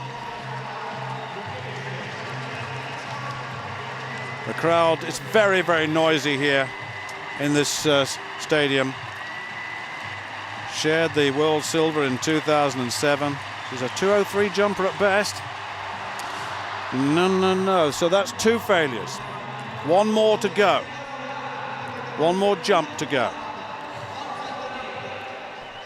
4 women clear at 195 by virtue of first-time jumps. Dwight Phillips, who leads the long jump with that 8:28. He does indeed, does Dwight Phillips. First round effort from Phillips was a biggie. Nobody else yet over 8 meters. And this the penultimate jump of the second round. So he has a degree of dominance, albeit the early stages so far. Chris Tomlinson incidentally opened with 7:79, but can Phillips extend his lead here? Lovely speed, lovely rhythm, and that's big as well. Well, what a performer he is. 32 years old now, Phillips. He's the oldest in this field by a couple of years, and quite a few years older than the majority of them. Little drop of the hips there, but really attacks the board. 3 times world champion, Olympic champion back in Athens in 2004, and can't you see why? That's big. 8 meters 42, the longest jump in the world this year. There's the lineup for the men's 400 meters. Luciadello of Italy drawn in the inside. Then Chris Brown, Bahamas. Michael Bingham of Great Britain in 3. Jeremy Warriner, USA 4. Then Angelo Taylor in 5. Gonzalez 6. Quao 7. Neville 8. And Borley in lane 9. That was Luciadello, 46.13 this year. It's his first big race. Chris Brown has done very well indoors, the world indoor champion. Michael Bingham was 3rd in Shanghai in this race. Jeremy Warriner, 2 goals each from Athens in 2004, Helsinki 2005, Osaka 2007, but 45-41 this season. Vulnerable. The big fella, Angelo Taylor, drawn on the outside of Jeremy Warriner. 2 Olympic titles at 400-meter hurdles. Such an all-round talent. Gonzalez then, the Jamaican, Commonwealth bronze medalist in 2006.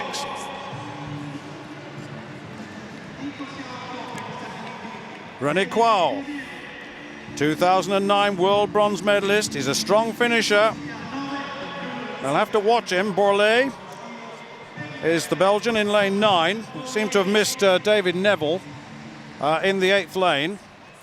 David Neville, we mustn't forget him, in lane 8. He's in very good form. He was 2nd in Shanghai. That's Borley. You just see behind him there in the 8th lane is Dave Neville. There he is. Olympic bronze medalist.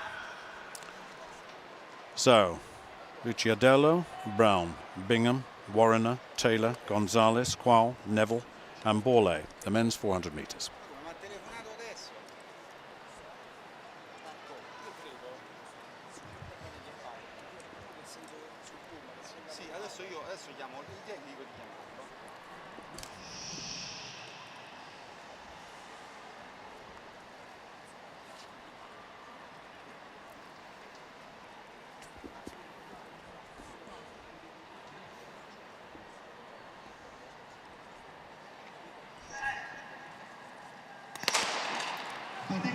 Well, Warriner went off very quickly indeed. He's made up a little bit of ground on Taylor, but Taylor also has made up ground on Gonzalez right on the outside. Not a lot in it, but those two, Warriner and Taylor, going very strongly indeed. Brown also from lane 2 is right up on Bingham of Great Britain. Right on the outside, Borley's going well, and so is David Neville. Oh, and Borley, oh, is that Neville that's gone? I think it is. There was a real problem there. Neville's gone. Borley still remains. I'm not sure what happened there. But there comes Warriner versus Taylor. These two into the straight, and Brown also from lane 2. It's Warriner versus Brown versus Taylor. Angelo Taylor and Jeremy Warriner. It looks as though he's going to hold it, or is he? Angelo Taylor coming through on him. It's going to be very close. Warriner gets it. Taylor in 2nd, Brown in 3rd, and it was 44.71. Wow, they had to work hard for that, and Taylor almost got there. Angelo Taylor put Jeremy Warner under so much pressure in that race. A real battle down the home straight, and I don't think Warner's just realised that he got it. It was such a good run in the end, but he's vulnerable at the moment. We're not seeing those close to 44 flat times from Jeremy Warner, although it's 44.73. World-leading time, most definitely. Beats Calvin Smith's time set in Gainesville in April, but Angelo Taylor really put the pedal down in the final stages. What a run! Well, there does seem to be a bit of spark missing from Warner's running, doesn't it? It's unfair probably to say that when he's just run the fastest time in the world this year. 44.73 his time given. He wins it by a second, but that was a real 400-metre hurdler's 400-metre race, wasn't it? Angelo Taylor, big, powerful guy, massive across the shoulders, and uses all that strength to grab back Warner inch by inch over the last 50. Crashes to the ground afterwards, but just misses the win. Very, very good race indeed between these two. But Warner, you know, a couple of years ago, Stuart, he'd have been 3 or 4 metres down the track from that and cruising. He's having to really fight for the points here. 1/100th of a second between them in the end. There it is. It's the torso that counts, and there's not a lot in it. But Brown, you have to give him credit, the world indoor champion, running from a difficult lane 2, really. He complained in the technical meeting that Michael Bingham got advantage when he was the indoor champion. He should have had lane 3. There was a bit of controversy there, but in the end, he got a good run and and beat Michael Bingham quite comfortably. I wonder what happened at 200 metres. What on earth happened to David Neville? It almost looked as though something hit him as he went round past 200 metres. I'm certainly not sure whether we'll get pictures of that, Tim. I think it was probably a hamstring or cramp, Stuart. It's been very, very hot today. If athletes haven't been drinking lots and lots of water through this last couple of days, then they might well have dehydrated. I hope it's just cramp and not a real pull. But Warner, I said he had to battle for it, but you know what? He still has that ability to look so relaxed, doesn't he? Shoulders lovely and low, the jaw very, very relaxed, which is always a good sign. To his right, to the left out of shot there, this man, Angelo Taylor, was anything but relaxed. He was punching his way to the line there like a heavyweight boxer. Just missed it.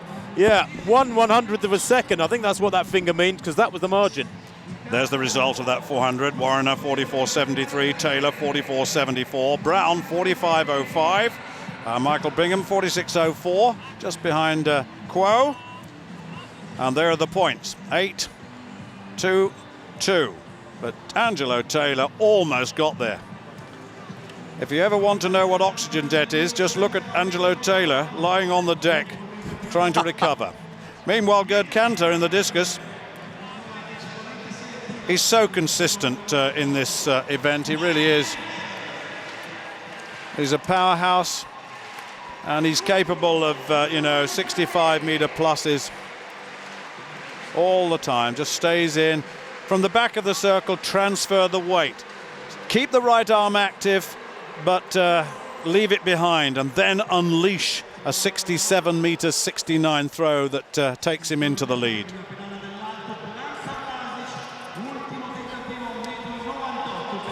So, Blanka Vlasic then. Third and final attempt at 1.98 m. Maybe those legs are still fatigued. This her chance. She lies in second place at the moment. Perfect card up to this point. But Vlasic here could leap past Laverne Spencer if she gets this. Yes! Oh, well, that'll have done her confidence a bit of good. She's not got quite the same strut these days as she's displayed for the last, 3, 4, 5 years. That was a very gutsy one. Look at the determination on her face there as she hit that last stride. I think she looks over there at her coach, her father, and says, there, Dad, it's coming together, we can do it. 1.98 m for Blanka Vlasic, at the third time of asking, however. Second attempt, 1.98 m. Chante low. Oh, yes! Well, now that takes her into the lead. 1.98 m. Second time clearance. It's a strange way of showing it because that jump was before Vlasic, of course. That's a second time clearance from Shante Lowe. Vlasic's attempt, I can confirm, was a third time clearance.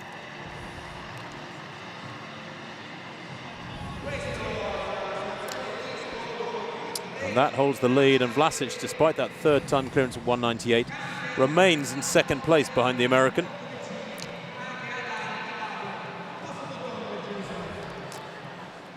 Mura in the vault. Fabiana Mura of Brazil, world indoor champion, South American record holder. She's got a best this season of 4 meters and 85. And in the absence of Isambieva, looking good, and that was good. She really is going so strongly at the moment.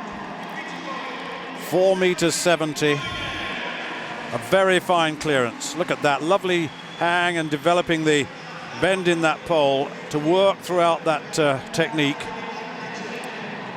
And there's a lot more left in the tank there.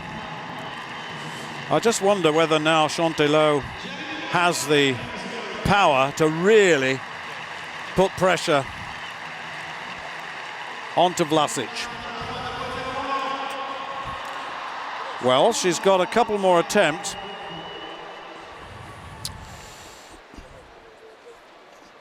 Back to the track then for this two-lap race for the ladies. 800 metres, and there is the lineup.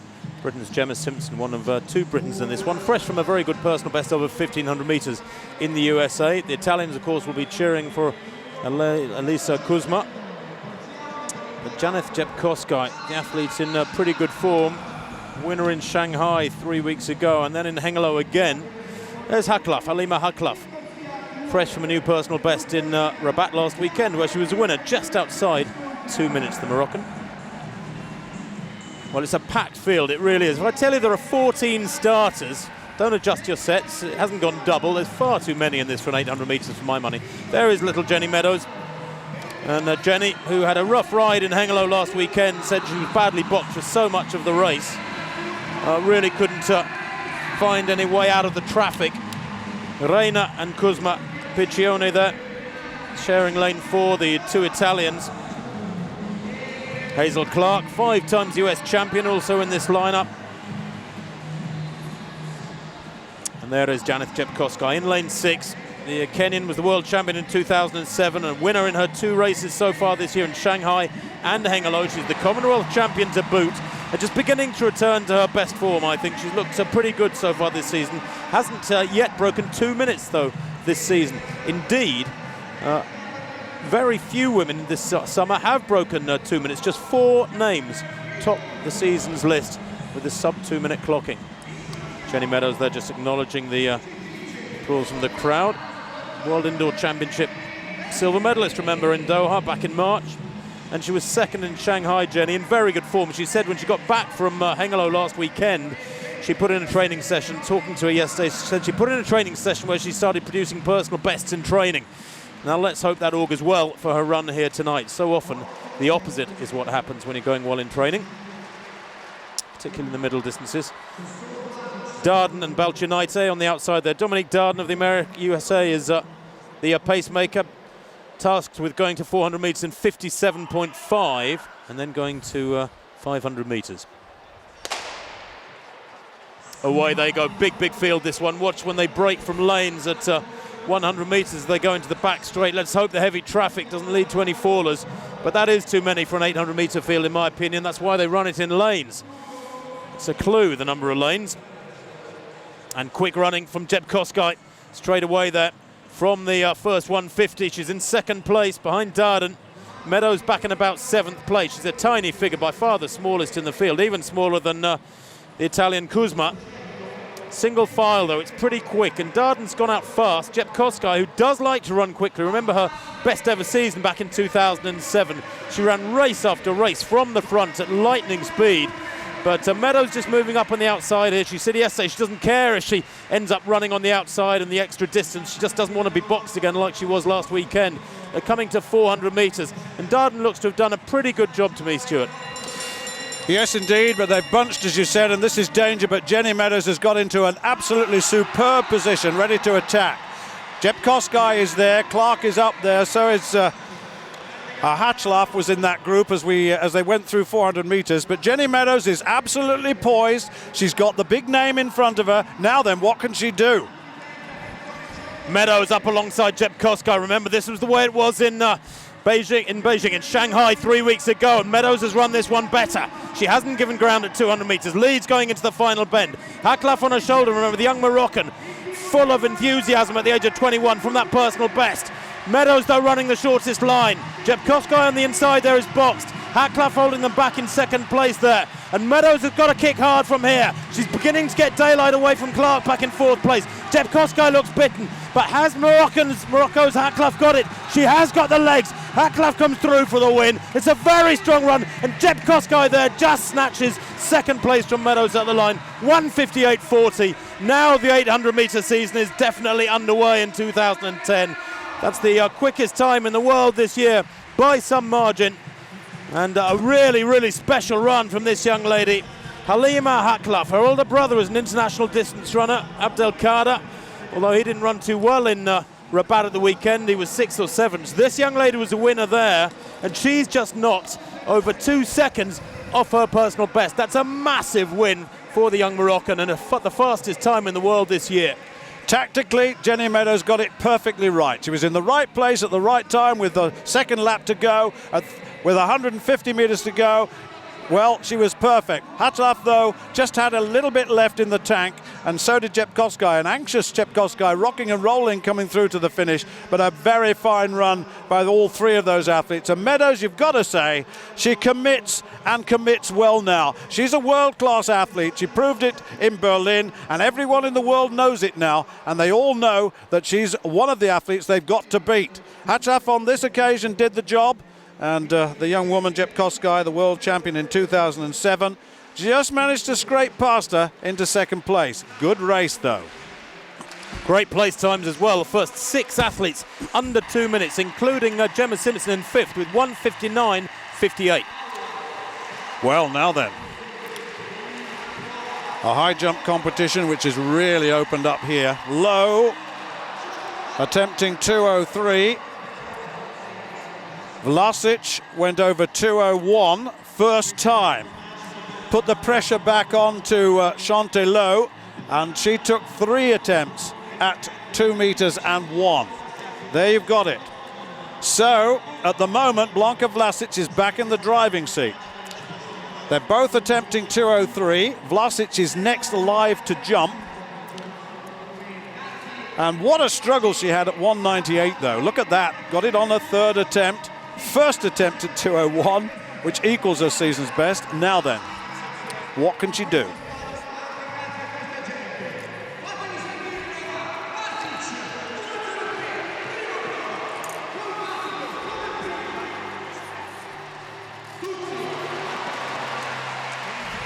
Well, this is what they like.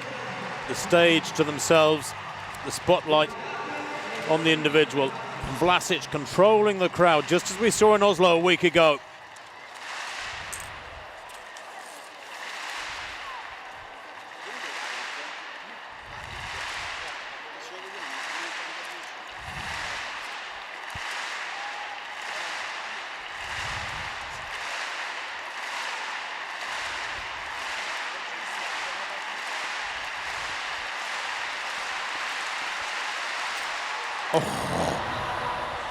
Well, she couldn't have asked Stuart for any better rhythmic clapping than that. They were all willing her over there, but it was a refusal in effect. Well, it was. She really forced that again. She's driving into that bar and got nowhere near the elevation she needed.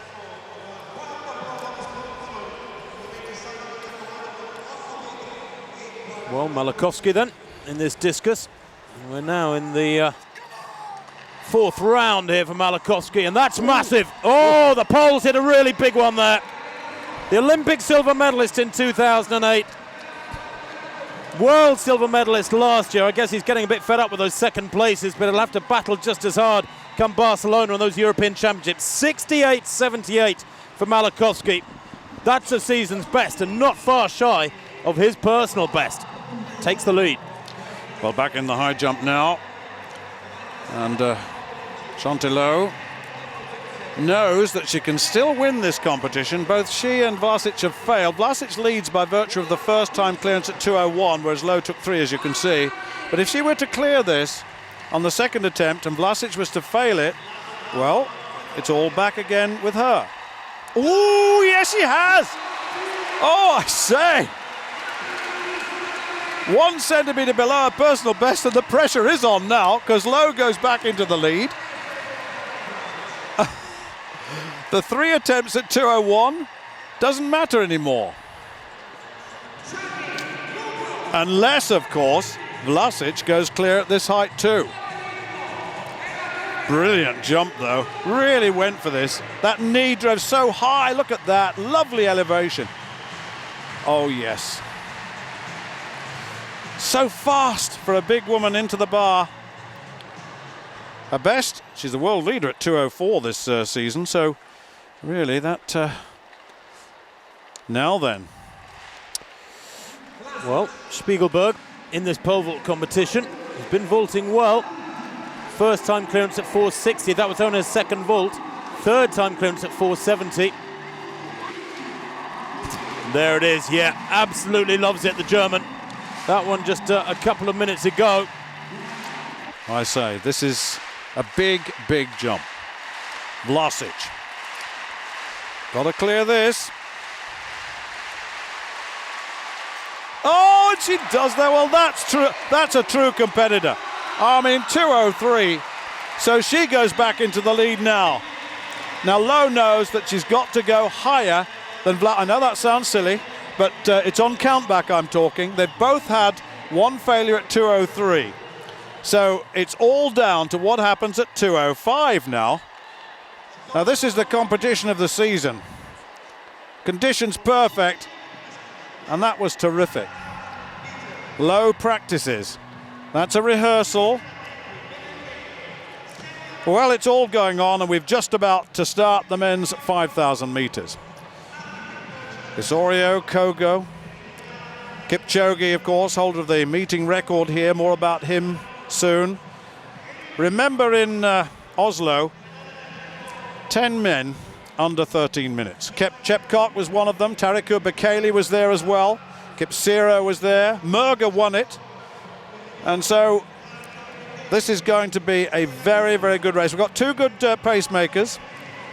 We've got Suleiman Simotwo. He'll take the group to 3,000 metres, hopefully. We're looking at 7:40 at 3,000 metres, which is inside 12:50 pace. If it was an even pace situation, of course it never is. And then, of course, Bergen will take to 2,000 metres, hopefully in 5:06. So both of those times just fractionally inside 12:50. The world leading time 12:51.21 by Eliud Kipchoge. Just waiting to get them underway. Kipchoge, incidentally, was 14th in Oslo.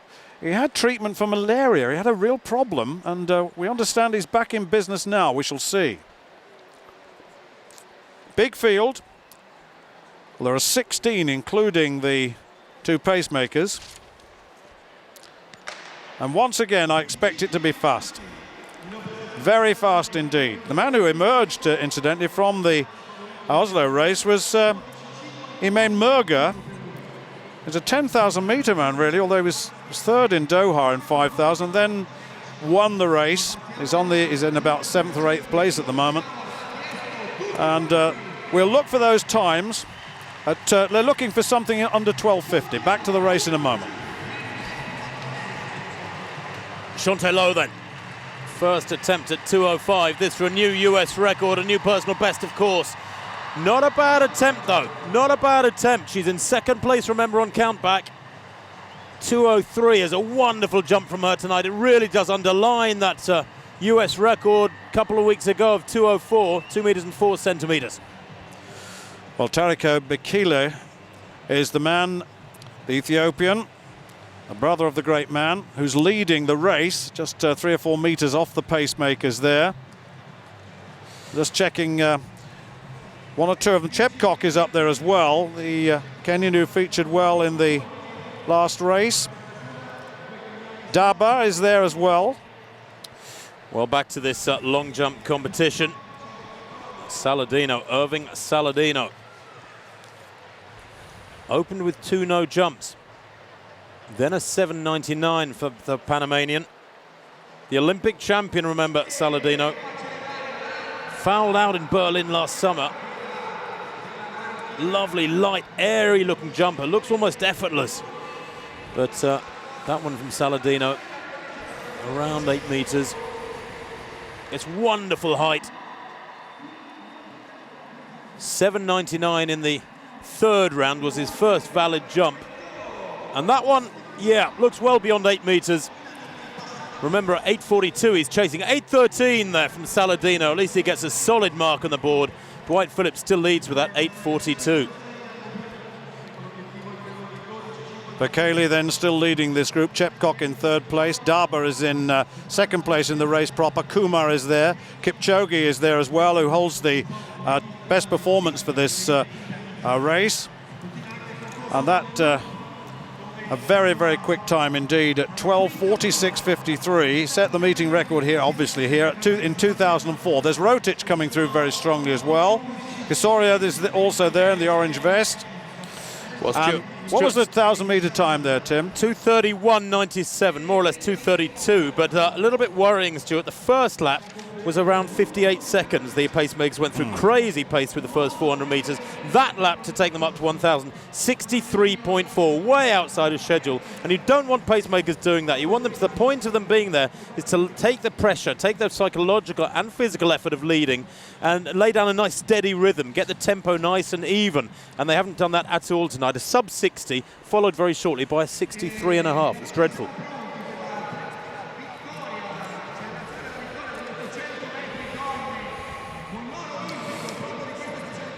Well, they're looking for the regular pace you're looking for, 61s to 62s, and to maintain that sort of pace throughout.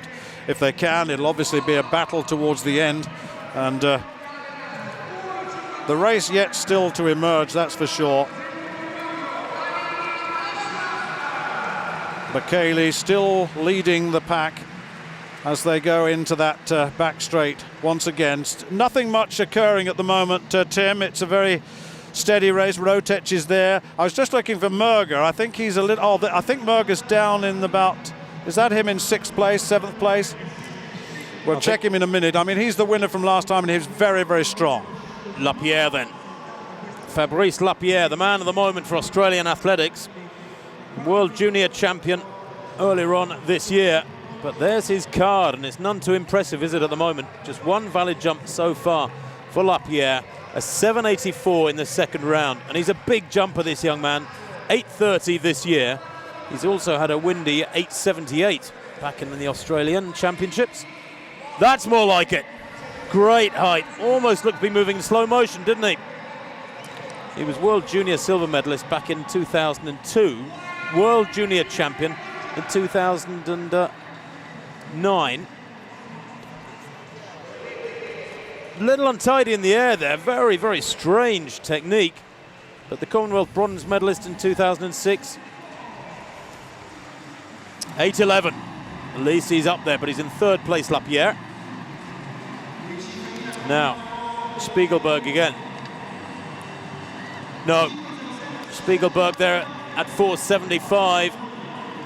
Cleared 4.70 at the 3rd attempt. That's a 3rd and final failure at 4.75. Moura is passing at this height, but has the win under her belt anyway. She cleared 4.70 at the 1st attempt, did the Brazilian, but that's a good night's work by young Spiegelberg.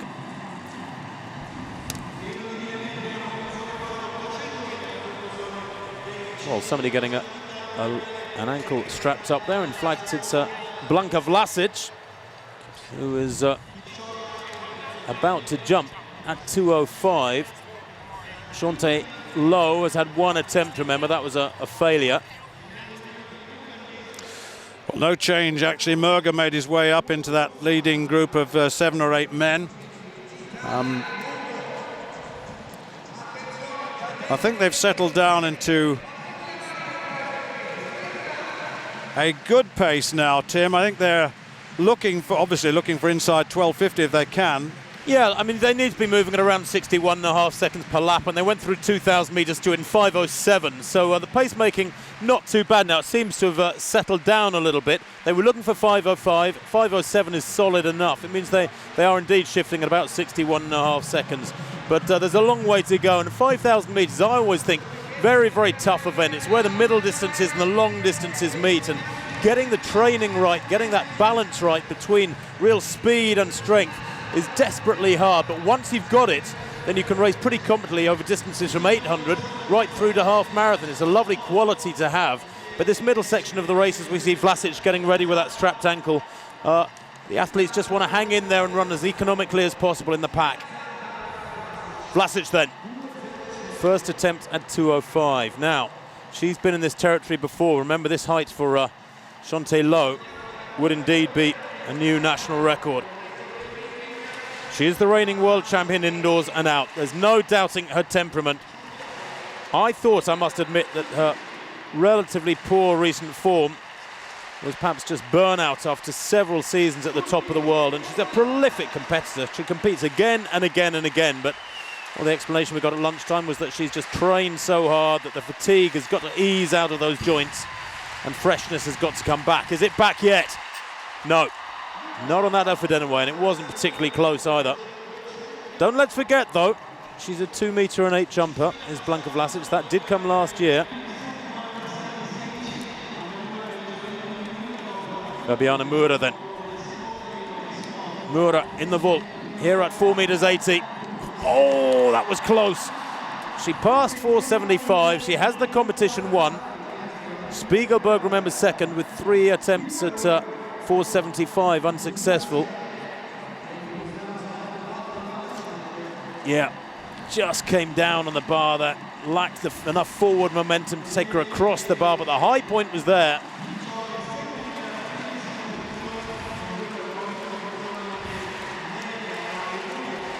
Chanté Lowe then, this time she at 2:05. No. But the confidence is there. It's just oozing out of every pore now from Chanté Lowe. She knows that she's in the form of her life, is the American.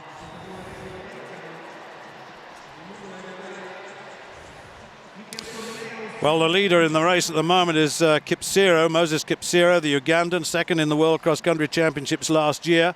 Also up there, Abuya, the World Cross Country Champion. So the cross country boys are really showing some form on the track. Abuya, the big fella, in second place. There's Chepcock, who did so well in the previous race in Oslo. There's Bekele, the younger brother of the great man. I've mentioned that a couple of times. Former world junior champion at 5,000. He was second in a very fast finish with Murga. Murga's up there as well in that leading group. It's still beginning to, but they're all bunched, and this is going to be another race, Tim, where we're going to have an awful lot of people close to the 12-minute 50 mark. It's absolutely clear the race is moving into a different era, isn't it, really? It is indeed. Yeah, that third kilometre was a little bit of a lazy one by their standards. They ran about 2:39 for that third kilometre. They reached 3,000 in 7:46.1. Now Vlasic, second attempt to equal the meeting record here and extend her lead. What she really wants is to have a lead by a clear height. At the moment she leads on countback. Oh no, no, and she didn't look like she believed it there, frankly. That meeting record, remember, belongs to Yelena Slezarenko. Both Vlasic here and Chanté Lowe have equalled it tonight. She's angry with herself there. Now just channel that anger. One attempt left. Does open the door a little bit for Chanté Lowe.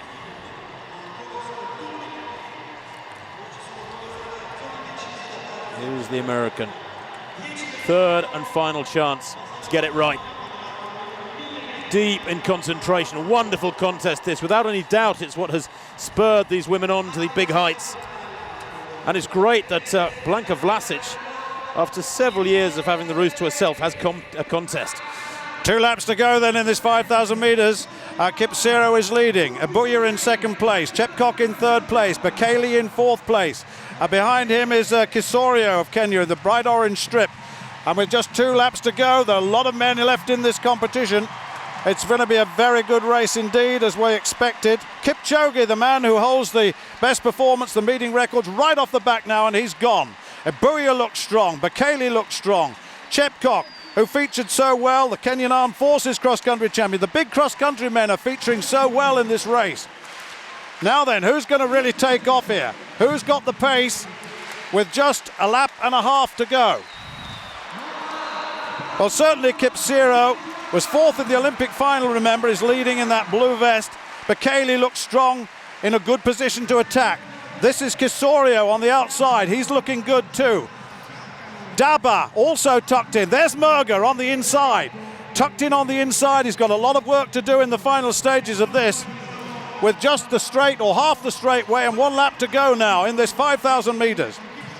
Well, those last 2 kilometres have been very slow through at 2:39 and a 2:42 fourth kilometre. They've been gathering themselves for this final lap. Well, certainly Kipsero has taken off and Ebuya in second place. Bekele has gone with him. And Chepcock is up there as well. Chepcock moves into third place. And Murger now moves on the inside. The big man who won in Oslo in fourth place now. In fifth place is Kisorio. Now with just about 300 metres to go. It's going to be a real sprint finish for home now. 200 metres to go now. Now who's that in the lead? It's come right from the back of the pack. It's Mutai, I think. It's Mutai, it is. It's Mutai. Sami Mutai, the world indoor bronze medalist at 3,000 metres, with Kipsero in second place. And Murger coming through very, very strongly indeed. Mutai's going to take this. Murger coming through very quickly again. Can Murger do it again? Oh, I'm not sure. I don't think he did. That'll be a photograph for the finish. What a photograph at the end of 5,000 metres. And Mutai came right from the back, just outside 13 minutes. It looked good for the first couple of kilometres after an irregular early fast lap. Murger, well, did Murger get it? It was very, very close to him. Well, he had it in the bag and then he leaned back at the line. I mean, he was right alongside the guy, leaned back at the line. I'm not sure if he knew which was the finish line. There's a lot of lines down there around the finish. Murger, you can see somewhere back there in the black to left of picture. He's got a lot of work to do here. He's in fourth place. Coming through on the inside, there's a real clash here. Mutahi gets a thump in the back. That doesn't do him any good. It actually doesn't necessarily help you. That it certainly didn't help the other athlete. Murger has it won, and then look, what does he do? That's really bizarre. It's almost like he almost ushers Kipsero, or is it Mutahi, across the line. Looked as though Mutai got that, didn't it, in the end? We haven't got anything on the computer yet. Excuse me. Mutai has been given it, I think. Yes, he has. Murger in second, Kipsero in third. At the moment, that is. They're still sorting it out. Well, Murger had the free run on the outside. It was Kipsero that was pushed a little bit. Bekele left it too late. This time didn't have a chance. Murger really digging in. Mutai has a little look to his right.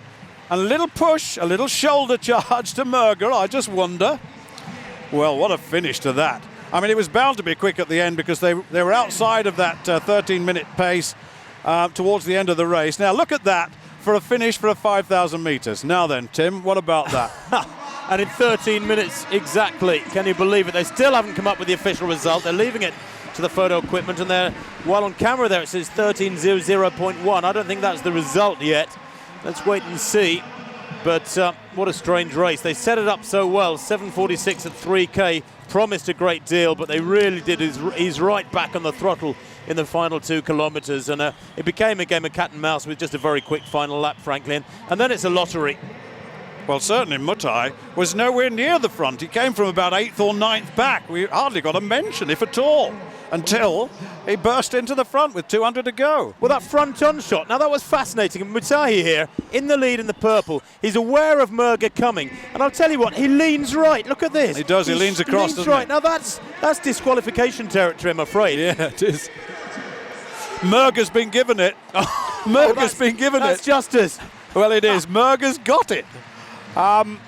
13 minutes and 12. And I'm just wondering whether Mutai will come up second. Yeah, Mutai has come up with a personal best of 13 minutes 01.2.12. Look at this. I'm not sure too many of the crowd are actually watching the what's going on the track with this happening out in the infield. I have a feeling you're right. Well, we can confirm Vlasic won on countback from Sean Taylor, but what a contest it was. Like you said, Stuart, one of the best high jump competitions for many a year.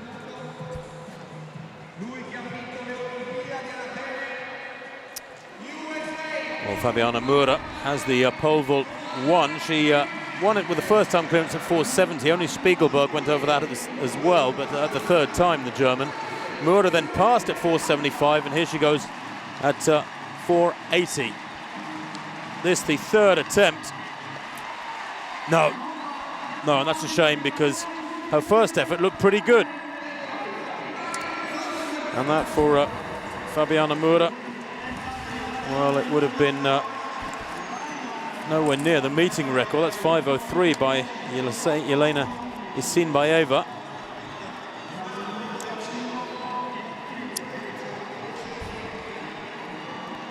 Nonetheless, pushing on well. And I wonder how long it'll be before we get other names clearing that 5-meter barrier. Mura just 20 centimeters or so shy of it tonight. There's the result of the high jump. Blanka Vlasic winning with a new meeting record, or equaling the meeting record from Shante Lowe of the USA. Both of them over 2:03. Laverne Spencer, 195 for third.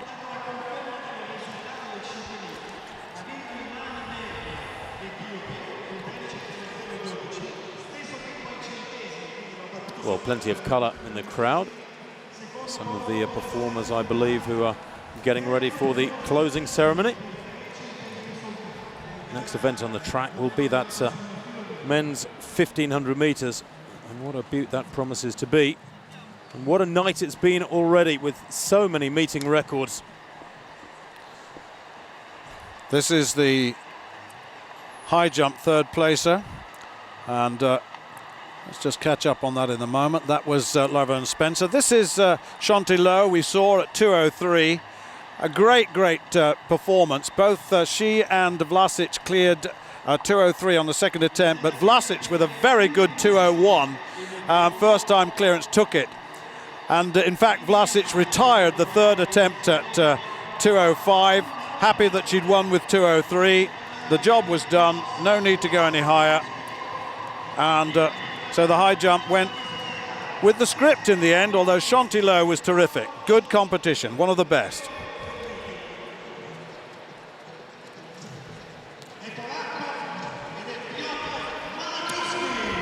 Well, the men's discus competition had Zoltan Kavago in third place, 67 metres 26. That coming in the fifth round for the Hungarian.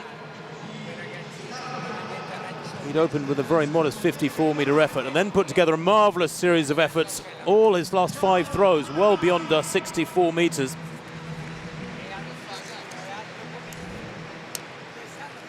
Well, in second place was Gerd Kanter with 67.69, but Malakowski of Poland in undeniable form in the fourth round, 68.78. Confirmation of the finishing order there. The Pole winning from the Estonian and the Hungarian. The Eastern Europeans very dominant there. Robert Harting in fourth place, but a high caliber competition. And the points allocation, 4-2-1, of course, for Malakowski, Kanter and Kavago.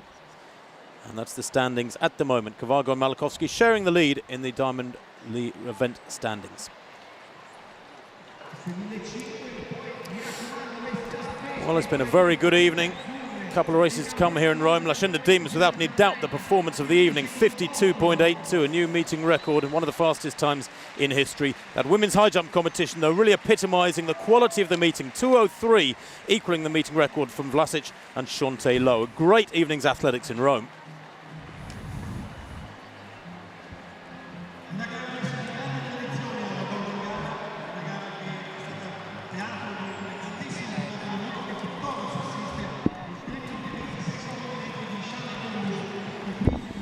Well, there's the confirmation of the result of the 5,000 metres. Murger did get it in the end. A very tight finish, as you saw, just outside 13 minutes. Sami Mutai, fast finishing, coming from nowhere in second place. And in third place, Moses Kipsiro. There are the places right down to Mika Kogo in 13th place. Well, the athletes lined up for the final individual track event of the evening. There's a relay yet to come, a 4x100 metre relay. But this men's 1,500 metres, well, there's some heritage to 1,500 metre, indeed miling as well here in Rome. They're the winners of the night. Walter Dix strong over 200 metres, Merger over 5,000 as we saw just now. Dwight Phillips in the long jump was dominant. Malachowski in the discus led a great field. The standard of the athletics tonight, the winning performances, has been amongst the highest of any one-night meeting in quite a few years. Very, very strong indeed, and by far the best meeting of the summer so far. Well, a pretty big field here. 18 starters in this men's 1,500 metres. Some might argue that's too many, but it's a field of very high calibre. Augustin Choge in the lineup with a slight stomach upset, was meant to be in the 5,000 tonight. Look out for Mekanon Gebremedin. He too in very good form. Second in Oslo in 3:49 in that mile last week. Kimutai amongst this field. Philemon Kimutai, who will be wearing number 18, is the pacemaker. Andy Badley is in there as well. Said his poor run in Oslo last week was down to food poisoning. I was chatting to him yesterday. But Augustin Choge, well, he's a 3:29 man at his best. He's the fastest in the world this year. That time coming in Shanghai, where he was a winner, beating amongst others Kiprono, the Olympic champion from his own country. But Gideon Gathimba, a name to be watched here as well. He was third in that Dream Mile in Oslo last week in 3:50, a new personal best. Away they go then. Now, the opportunity there to make this one quick. The first pacemaker, Philemon Kimutai, tasked with going to 455, 800 and 152, and then Collins Cheboy will take over and get to 1,200 metres, as it says on our paperwork at least, in 2:49. But they do have to go out of the blocks like scared rabbits, these pacemakers, just to get to the front. Choge slotting into third place there and looking strong.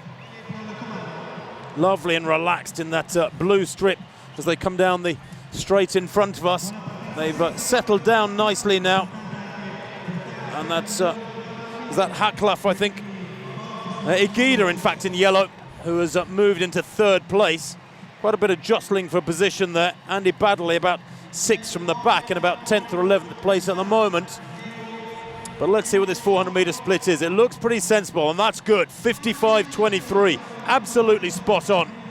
And everybody, well, I was going to say in contact, they're a little bit strung out, but most of them will have gone through in around 56 and 56 and a half, which is good timing for the first 400 metres.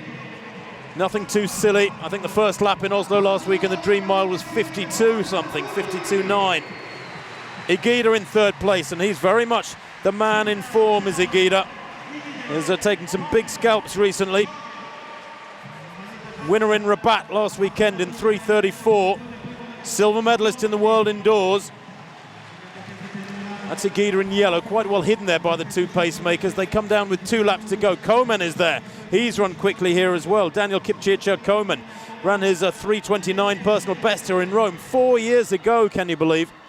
He's been gaining strength recently with some runs over 5,000 metres, but they come through to 800 metres and they've slowed a little bit. 1:53.51. That lap, 58.2. They've let it go a little bit there. Be interesting to see how Choge fares in this, because he did pull out of the 5,000 metres. He's had a problem, a stomach problem, and he was asked if he felt that he could do himself justice here. He said, yes, I think I can, but really he's had some difficulty. Very, very fine athlete, though, indeed, the Commonwealth 5,000 metre champion. He's in second place at the moment, just ahead of Komen in third place. Choge and Komen are in second and third as they approach the belt. And the pacemakers have done a very good job here. 1,200 metres coming up, reaching the bell there in around 2:36. They go into the final lap now with plenty of athletes still in touch.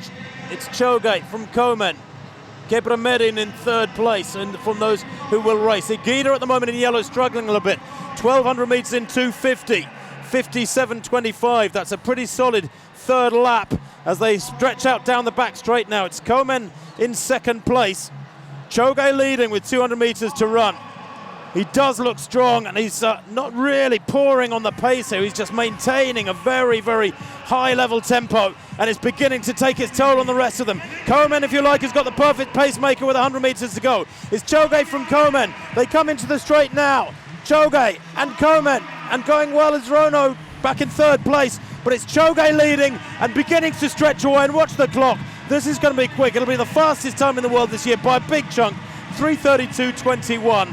Well, I thought it was going to be the quickest time in the world this year.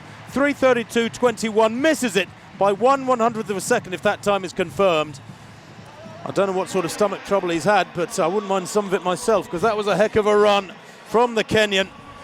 Augustine Choge not showing any signs of illness there. The 23-year-old world number one almost mirrors the time produced in Shanghai when he won. Earns himself 4 Diamond League points there. Great race. But Komen, who loves that sort of run, really hard from a long way out, unable to make any inroads into that lead. Yeah, it's a pity that Asbel Kiprop wasn't in the race too, because it was a great race between Choge and Kiprop in Shanghai. But this is a good win, isn't it? With Jeffrey Rono, the other Kenyan, coming very strongly into third place. It opened out tremendously in the end. Thought it was going to be a bit closer than that. But Choge certainly, as you rightly say, showed no sign of any illness at all. But he did pull out of the 5. He said he didn't think he could sustain the pace of the 5,000 metres. On today's form, it was a little bit slower than we expected, so he might well have survived in that, Tim. But that was look at that, relaxation, in total control. First came to the 4 in 2006 when he won the Commonwealth title. He was 9th in the Olympics, of course, over 1,500 metres. He ran that race with a stress fracture. He's a real man, a real character. He really is, and truly deserved the win. He's one of few men too with that marvellous range between 800 and 5,000. 1:44 for 800, 12:53 for 5,000 he's run, Augustine Choge. And I tell you what, he tore them apart there as well. There were several very, very strong athletes who were just blown away in that last 300 metres, couldn't live with him. Confirmation of the winning time there for Halima Haklaf. The world of women's 800 metre running has a new star. The Moroccan winning there from Janeth Jepkosgei and Jenny Meadows. The place times very strong indeed.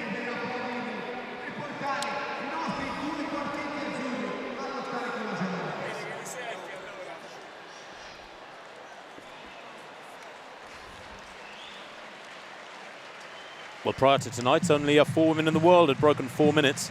6 doing it in the one race tonight. This is the way the points were divided up or have been allocated, with 4 points going to Jepkosgei, Haklaf getting 4 points tonight, and Jenny Meadows doing her cause no harm at all.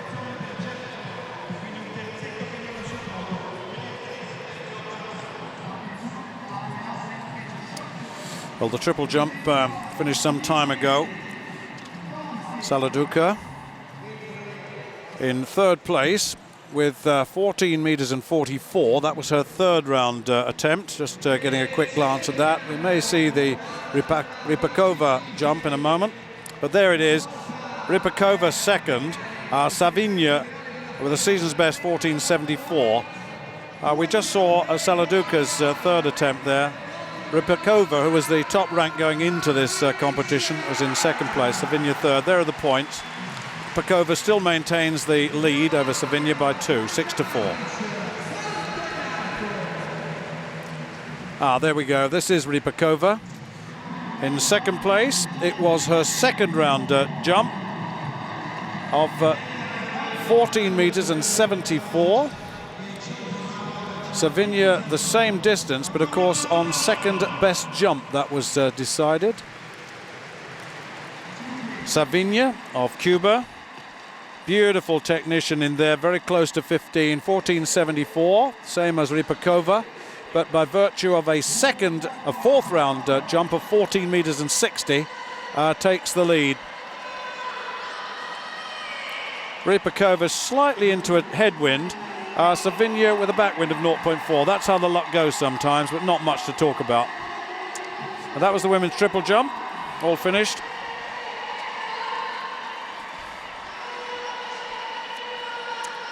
I'm trying to think how many events there have been tonight, Stuart, that were weak or even close to weak. I don't think any in the international programme. It's been a fabulous standard meeting. You think about Cantwell's shot, 21.67, equaling the meeting record in the sixth and final round. Blanka Vlasic here. What a high jump competition against Shante Lowe. 2:03, the pair of them.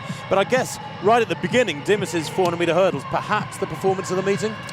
Yes, it was certainly was very close to the world record there, 52.82.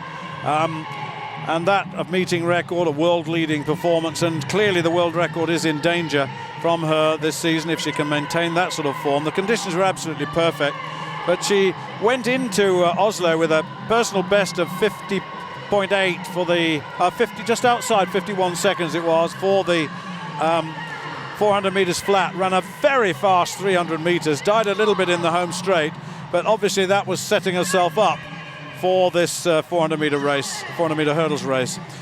There's the result of the long jump. Phillips, Saladino, Lapierre, good again, 8:42, 8:13, 8:11. And there are the points overall. 4-2.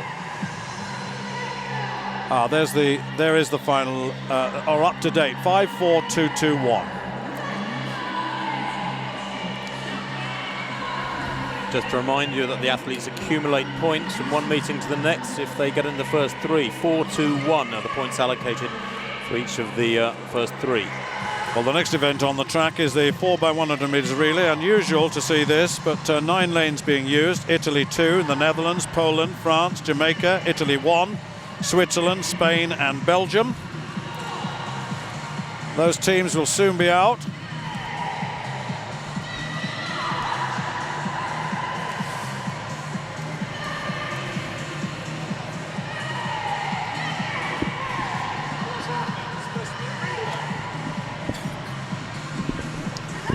Well, at the moment we have what looks like a closing ceremony on, and the relay is scheduled. We'll have to wait and see whether it happens or not.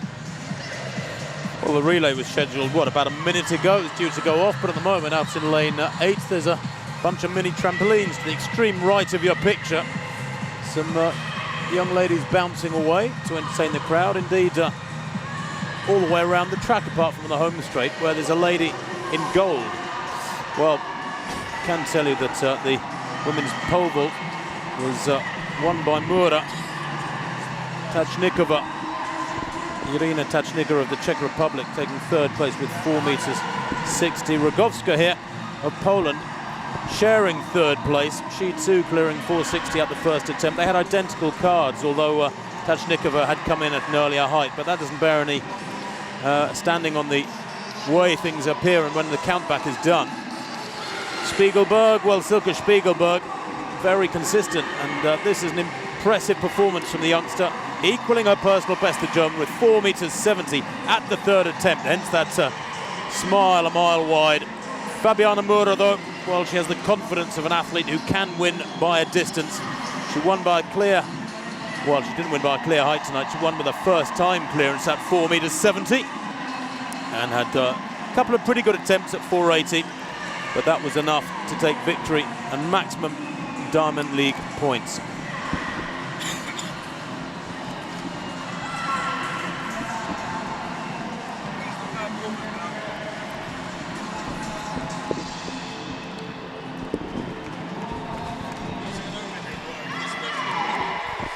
It's a strange sight, isn't it? A pole vault competition without a Sinbayeva. Confirmation of the win there for Fabiana Mura, 4 meters 70 from Spiegelberg on the same height. Tachnikova sharing third with Rogovska. Kate Denison equaling her season's best, own 7th for the Britain. And the Diamond League points 4-2-1-1. And in the overall standings, Spiegelberg leads from Mura.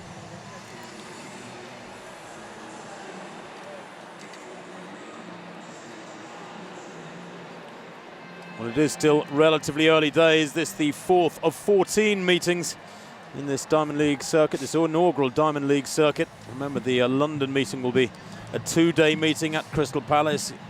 Gateshead after that one as well in the UK. Only Switzerland and the USA host 2 Diamond League meetings, with Lausanne and Zurich in Switzerland's case.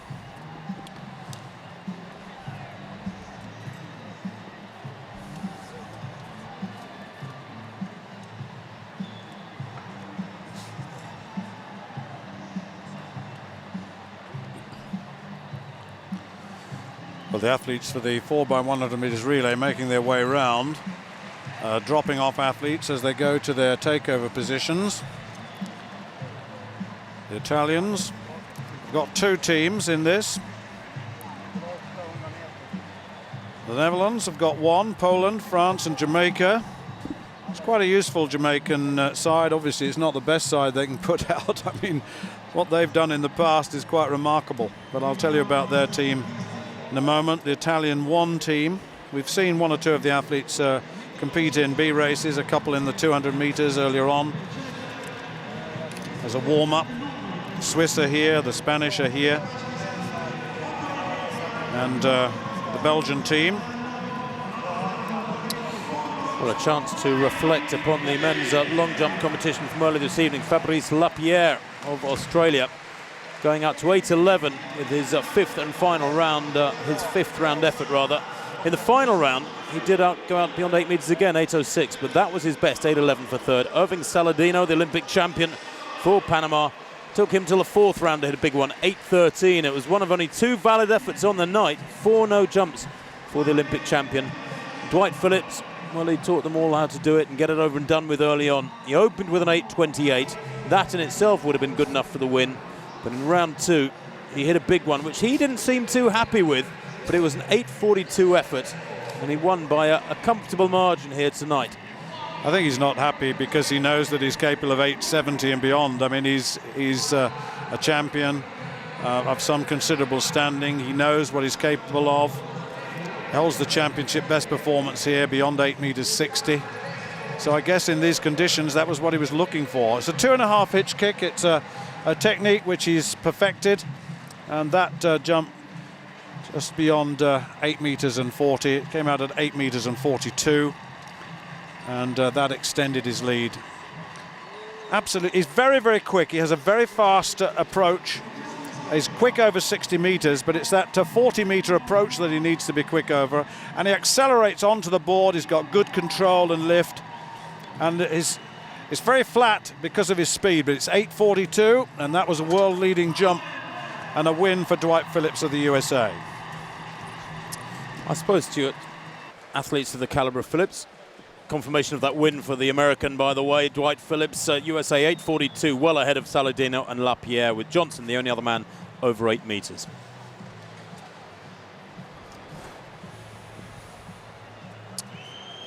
(4-2-1), the points allocation there. And in the overall standings, Lapierre leads by 1 point from Dwight Phillips.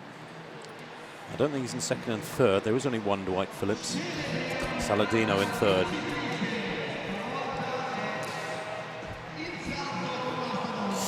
Well,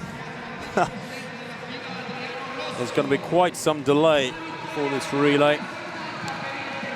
And Stuart, just thinking about that, we've been talking tonight about a lot of meeting records being set, no world records, of course, but for athletes, I'll break off just to do this result. Choge winning in 3:32.21 from Komen and Rona. 1-2-3 for the Kenyans, with Zergalen of Algeria a good fourth. Good to see Andy Baddeley back in reasonable shape, 3:35 there, but 11th place in what was a pretty packed race.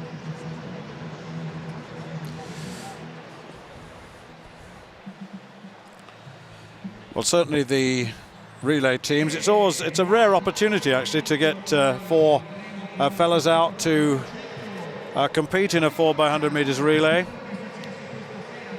And I suppose on paper the French and the Jamaicans would be stronger, but of course they've got to get the baton round. It's always a case of getting the baton round.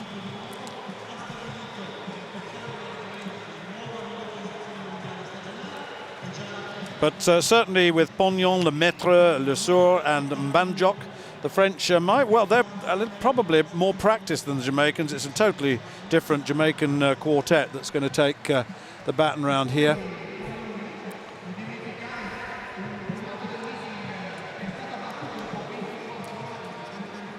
The Belgians on the outside.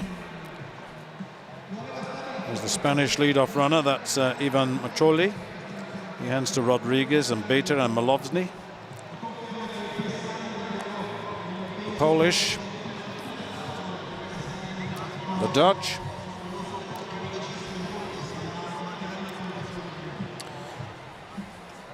I have to say, Stuart, that as former Olympic champions, but they are World Championship medalists, the British squad conspicuous by their absence here. And when you look at the makeup here with a lot of European teams, a good Jamaican squad as well, you'd think this would have been the perfect sort of drill, a run through, some practice for the British squad to attend. Yeah, you're right. Sorry, I was going to say Mark Lewis Francis is here. Yeah. Well, Andy Turner's here. He's a good first leg runner. Marlon Devonish is here. Devonish is here. Yeah, they could have put up 4 in, but there may have been 9 teams invited anyway. The Italians would want 2. So the Jamaican side will be led off by Mario Forsyth. 10.16 his personal best this season. He's equalled the best he set, and that's the Swiss. That's Mancini. The Italian right on the inside is Roberto Donati. He won the B race earlier, or one of the B races, in 10.43. He hands to Riparelli, then to Marani and Lamastre. The Dutch, Giovanni Codrington, to Hoogmoord, to Feller, to Lindell.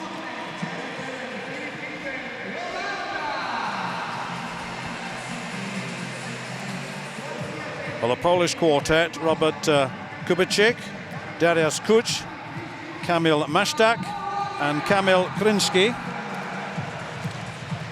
Kuch are the best of 2006 of 10.17, but the French, Ronald Pognon, very, very fast off the blocks, of course. World Relay gold medalist back in 2005 in Helsinki. He hands to the youngster, the 19-year-old Lemaitre, and then Le Sord, and then Mbanjok. So the French really got a good side. Mario Forsyth is a 10.16 man at his best. He's equalled his 2009 performance here.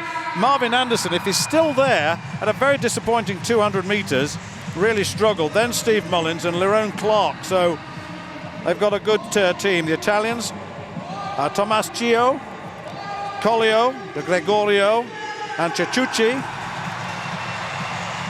The Swiss, Mancini, Beyen, Schenkel and Schneeberger. The Spanish, Macaulay, Rodriguez, Beta and Molovny. And the Belgians, that's the Spanish quartet. And right on the outside is Belgium. Jean-Marie Louis was second in a race earlier on today. Lars Herman, Tony Ferro and Wout Verhoeven. So that's it for the 4x100 relay. Now then, the Poles have got a good record in 4x4. Not quite so good in the 4x1. The 2 Italian sides here. That's the Dutch, it's Codrington.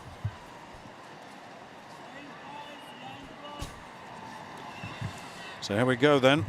Italy 2, the Netherlands, Poland, France, Jamaica, Italy, Switzerland, Spain and Belgium. The 4x100 metres relay.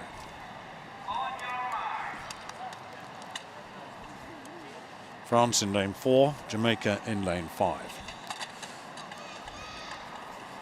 The Jamaican quartet not used to getting the baton to each other. In basic speed, they're not bad, as all Jamaicans are.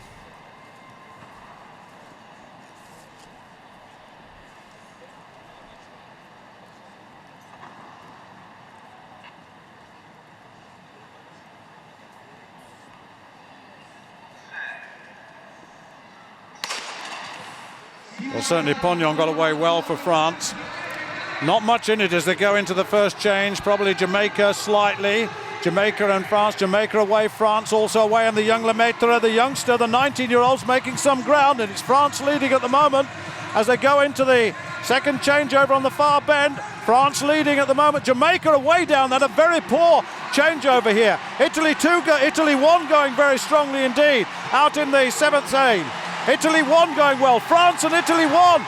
It's going to be a very big surprise really, with the Jamaicans in third, and France are going to win it. France win it. Italy 1-2. Then Jamaica. Then Poland. And then the Swiss behind them. And the time 38.49. And the Jamaicans, well, messed up the change. It was a poor change over at the 200 metre mark, and they suffered badly. They lost 5 or 6 metres there, and the French Well, Pognon Lemaitre, the 19-year-old who was second to Asafa Powell in the 100 metres, ran so well down the back straight. I tell you, he's going to be a real threat in the future. And then behind, he handed to Le Sourd and Banjok, who's the Mediterranean champion last season with a best of 10.09, anchored them in. And the French, I guess, in pedigree terms, had the win under their belt, but they had to work hard, and Jamaica suffered. Their baton changing, not very good at all, and you don't very often say that. Well, Stuart, there's that Jamaican change, the second one. What a mess they made of it. The third leg Jamaican runner going out, Steve Mullings, I think, going out way, way too slow. The French final changeover was pretty awful too. Look in the white there. Huge deceleration of the outgoing runner. They managed to come back there. The French final leg run, and Banjok, Marshall and Banjok running down Cicucci of Italy there. But a good run from the Italian squad. The French winning going away by a couple of metres from Italy and Jamaica. I don't think that was the Jamaican A squad. No, not at all. You're right about the French last change, but they had Banjok, who's very useful. He's got a best of 10.09. And the Italian, Cicucci, struggled a bit in the end, didn't he? Got well run down. 38.50 then the time. France with the relay win. Another little look at that changeover. Almost like a 400-metre relay changeover. It was so ponderous. But when you got a guy like Banjok on the last leg, then you're in. He's looking at the clock all the way down. And there you have it. No records in that event tonight, but a good competition. Well, the Italian director looking at his team again. A real struggle. And watch the tension come on. The pressure comes on when, of course, Banjok comes past him. They were in the lead, mind you, at the final changeover. If he spotted that one at that point, then it was justifiable focus on that blue squad, I guess. But here's that final leg run, is it?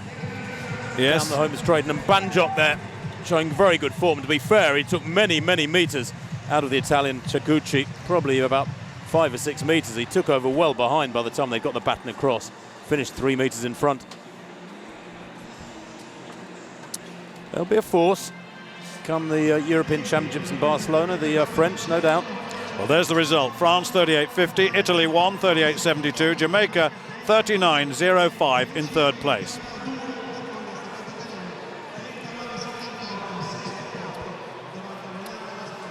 Well, that race concludes activity here in the Olympic Stadium.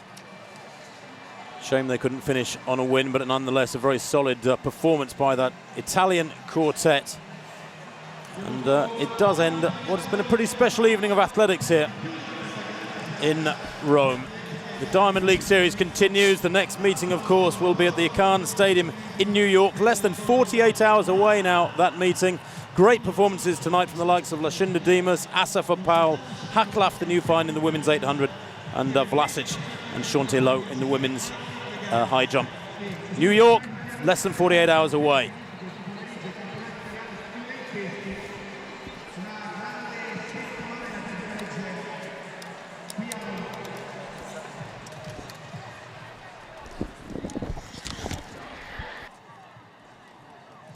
Well, confirmation of tonight's winners in the various disciplines. Pick your favourite. I think Demis in the 400-metre hurdles there to the bottom right, producing the most keenly deserved 4 points in the Diamond League tables. Under 53 seconds, and one of a very, very small select group of women that have done that. But just about every performance, remember, with 2 or 3 men going over 21 metres in the shot put, was special as well. From Stuart Story and myself, Tim Hutchings, here in the Olympic Stadium in Rome, it's good night.